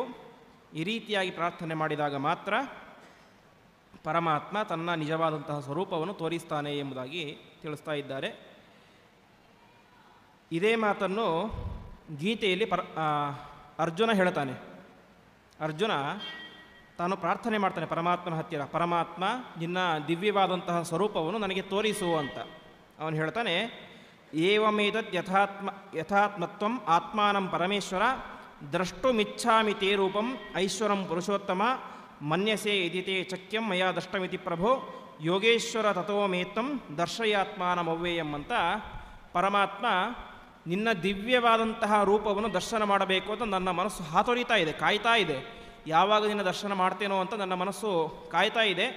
ಹಾಗಾಗಿ ನಿನ್ನ ದಿವ್ಯವಾದಂತಹ ಸ್ವರೂಪವನ್ನು ನನಗೆ ತೋರಿಸು ಅಂತ. ಆದರೆ ಒಂದು ಪ್ರಾರ್ಥನೆ, ಒಂದು ಕಂಡೀಷನ್ ಏನು ಅಂತ, ಮನ್ಯಸೆ ಯದಿತೆ ತಚ್ಛಕ್ಯಂ ಮಯಾ ದ್ರಷ್ಟುಂ ಇತಿ ಪ್ರಭೋ. ನಿನ್ನ ಆ ದಿವ್ಯವಾದಂತಹ ಸ್ವರೂಪವನ್ನು ಕಾಣಲಿಕ್ಕೆ ನನಗೆ ಸಾಧ್ಯ ಇದ್ದರೆ, ಯೋಗ್ಯತೆ ಇದ್ದರೆ ನನಗೆ ತೋರಿಸು, ಯೋಗ್ಯತೆ ಇಲ್ಲದೆ ಹೋದರೆ ತೋರಿಸಬೇಡ ಅಂತ ತಾತ್ಪರ್ಯ. ಹೀಗೆ ಅರ್ಜುನ ತಾನೇ ಮಾಡ್ತಾನೆ, ನಿನ್ನ ದಿವ್ಯವಾದಂತಹ ವಿಶ್ವರೂಪವನ್ನು, ಸ್ವರೂಪವನ್ನು ನನಗೆ ತೋರಿಸುವಂಥ ಭಗವದ್ಗೀತೆಯಲ್ಲಿ ಅರ್ಜುನ ಪ್ರಾರ್ಥನೆ ಮಾಡ್ತಾನೆ. ಅದಕ್ಕೆ ಸರಿಯಾಗಿ ಪರಮಾತ್ಮ ಅವನಿಗೆ ವಿಶ್ವರೂಪವನ್ನು ತೋರಿಸ್ತಾನೆ. ಅದೇ ರೀತಿಯಾಗಿ ಇಲ್ಲಿ ಸ್ವಯಂಭೂ ಮನುಗಳು ಕೂಡ ಸೂರ್ಯನಲ್ಲಿ ಅಂತರ್ಯಾಮಿಯಾಗಿರುವಂತಹ ದಿವ್ಯವಾದಂತಹ ಸ್ವರೂಪವನ್ನು ನನಗೆ ತೋರಿಸುವಂಥ ಪ್ರಾರ್ಥನೆ ಮಾಡ್ತಾರೆ. ಪರಮಾತ್ಮ ಸರಿಯಾಗಿ ಅವರಿಗೆ ಆ ಸ್ವರೂಪವನ್ನು ಕೂಡ ದರ್ಶನ ಮಾಡಿಸ್ತಾನೆ. ಮುಂದೆ ಅದು ಪೂಷನ್ಯೇಕರ್ಷೆ ಯಮಸೂರ್ಯ ಪ್ರಾಜಾಪತ್ಯ ವ್ಯೂಹರಶ್ಯನ್ ಯತ್ತೇ ರೂಪಂ ಕಲ್ಯಾಣತಮಂ ತತ್ತೇ ಪಶ್ಯಾಮಿ ಎಂಬುದಾಗಿ ತಾನು ಕಂಡಂತಹ ಪರಮಾತ್ಮನ ಸ್ವರೂಪವನ್ನು ಸ್ವಯಂಭೂಮನುಗಳು ವಿಶಿಷ್ಟವಾಗಿ ವರ್ಣನೆ ಮಾಡ್ತಾರೆ. ಆ ವರ್ಣನೆ ಮಾಡುವಂತಹ ಮುಂದಿನ ಭಾಗವನ್ನು ಅದೇ ರೀತಿಯಾಗಿ ಇನ್ನು ಮುಂದೆ 5 ಶ್ಲೋಕಗಳು, ಒಟ್ಟು ಈಗ 15 ಮಂತ್ರಗಳು ಆಗಿವೆ. 5 ದಿವಸಗಳಲ್ಲಿ ಈಶಾವಾಸ್ಯೋಪನಿಷತ್ತಿನ 15 ಮಂತ್ರಗಳನ್ನು ಚಿಂತನೆ ಮಾಡಿದ್ದೇವೆ. ಭಗವದ್ಗೀತೆ ಜೊತೆ ಸಂಕಲನವನ್ನು ಮಾಡಿ ನಾಳೆ ದಿನ ಕೊನೆಯ ದಿವಸದ ಈ ಒಂದು ಪ್ರವಚನದ ದಿನ, ನಾಳೆ ಉಳಿದ 5 ಮಂತ್ರಗಳನ್ನು ಮತ್ತು ಭಗವದ್ಗೀತೆಯ ಇನ್ನೂ ಅನೇಕ ಚಿಂತನೆಗಳನ್ನು ನೋಡ್ತಾ ಈ ಒಂದು ಭಗವದ್ಗೀತೆಯಲ್ಲಿ ಈಶಾವಾಸ್ಯೋಪನಿಷತ್ತು ಎಂಬಂತಹ ಪ್ರವಚನವನ್ನು ನಾಳೆಯ ದಿವಸ ನಾವೆಲ್ಲರೂ ಕೂಡ ಸೇರಿ ಆ ಪರಮಾತ್ಮನಿಗೆ ಸಮರ್ಪಣೆ ಮಾಡೋಣ ಎಂಬುದಾಗಿ ಹೇಳ್ತಾ ಇಂದಿನ ಈ ಒಂದು ಪ್ರವಚನವನ್ನು ಕ್ಷೇತ್ರಸ್ವಾಮಿಯಾದಂತಹ ಮುಖ್ಯ ಪ್ರಾಣದೇವರ ಅಂತರ್ಯಾಮಿಯಾದಂತಹ ಪರಮಾತ್ಮನಿಗೆ ಸಮರ್ಪಣೆ ಮಾಡ್ತಾ ಇರೋಣ. ಶ್ರೀಕೃಷ್ಣಾರ್ಪಣಮಸ್ತು. ಭಗವದ್ಗೀತೆಯಲ್ಲಿ ಈಶೋಪನಿಷತ್ತು ಎನ್ನುವ ವಿಚಾರವನ್ನು, ಈಶೋಪನಿಷತ್ತಿನ ಮಂತ್ರಗಳನ್ನು ಗೀತೆಯಲ್ಲಿ ಯಾವ ರೀತಿ ಕೃಷ್ಣ ವಿವರಣಾತ್ಮಕವಾಗಿ ಚಿಂತನೆ ಮಾಡಿದ್ದಾನೆ ಅನ್ನೋದನ್ನು ಬಹಳ ಮನಮುಟ್ಟುವಂತೆ ಶಾಸ್ತ್ರೀಯವಾದಂತಹ ಚಿಂತನೆಯನ್ನು ನಡೆಸಿಕೊಟ್ಟಂತಹ ಶ್ರೀಹರಿ ಆಚಾರ್ಯ ಮಾದನೂರಿವರಿಗೆ, ಪೂಜಾರಿಯವರಿಗೆ ಶ್ರೀಕೃಷ್ಣ ಮಠದ ಪರವಾಗಿ ಎಲ್ಲ ಕೇಳುಗರ ಪರವಾಗಿ ನಮಸ್ಕಾರಪೂರ್ವಕವಾದಂಥ ಧನ್ಯವಾದಗಳನ್ನು ಈ ಸಂದರ್ಭದಲ್ಲಿ ಅರ್ಪಣೆ ಮಾಡ್ತಾ, ನಾಳೆ ಸಂಜೆ 5:15 ಸರಿಯಾಗಿ ಉಪನ್ಯಾಸ ಶ್ರೀಪಾದರದ್ದು, ಬಳಿಕ ಶ್ರೀಹರಿ ಆಚಾರ್ಯರ ಈ ಈಶೋಪನಿಷತ್ತಿನ ಮಂಗಳ ಉಪನ್ಯಾಸ ನಡೆಯಲಿದೆ. ಎಲ್ಲ ಕಾರ್ಯಕ್ರಮಗಳಿಗೂ ತಾವುಗಳು ಆಗಮಿಸಿ ಕೃಷ್ಣ ಮುಖ್ಯ ಪ್ರಾಣರ ಅನುಗ್ರಹಕ್ಕೆ ಪಾತ್ರರಾಗಬೇಕು. ನಾಡಿದ್ದಿನಿಂದ ಪರಮಪೂಜ್ಯ ಶ್ರೀ ಸುವಿದ್ಯೇಂದ್ರ ತೀರ್ಥ ಶ್ರೀಪಾದರಿಂದ ಭಾಗವತದ ಉಪನ್ಯಾಸ, ಭಾಗವತ ಸಪ್ತಾಹ ಪ್ರವಚನ ಮಾಲಿಕೆ ಪ್ರಾರಂಭವಾಗಲಿದೆ. ಅದಕ್ಕೂ ಕೂಡ ಎಲ್ಲರೂ ಕೂಡ ಆಗಮಿಸಿ ಆ ಜ್ಞಾನಯಜ್ಞದಲ್ಲಿ ಪಾಲ್ಗೊಳ್ಳಬೇಕು ಅಂತ ಈ ಸಂದರ್ಭದಲ್ಲಿ ಕೇಳಿಕೊಳ್ತಾ ಶ್ರೀಕೃಷ್ಣ ಅರ್ಪಣಮಸ್ತು.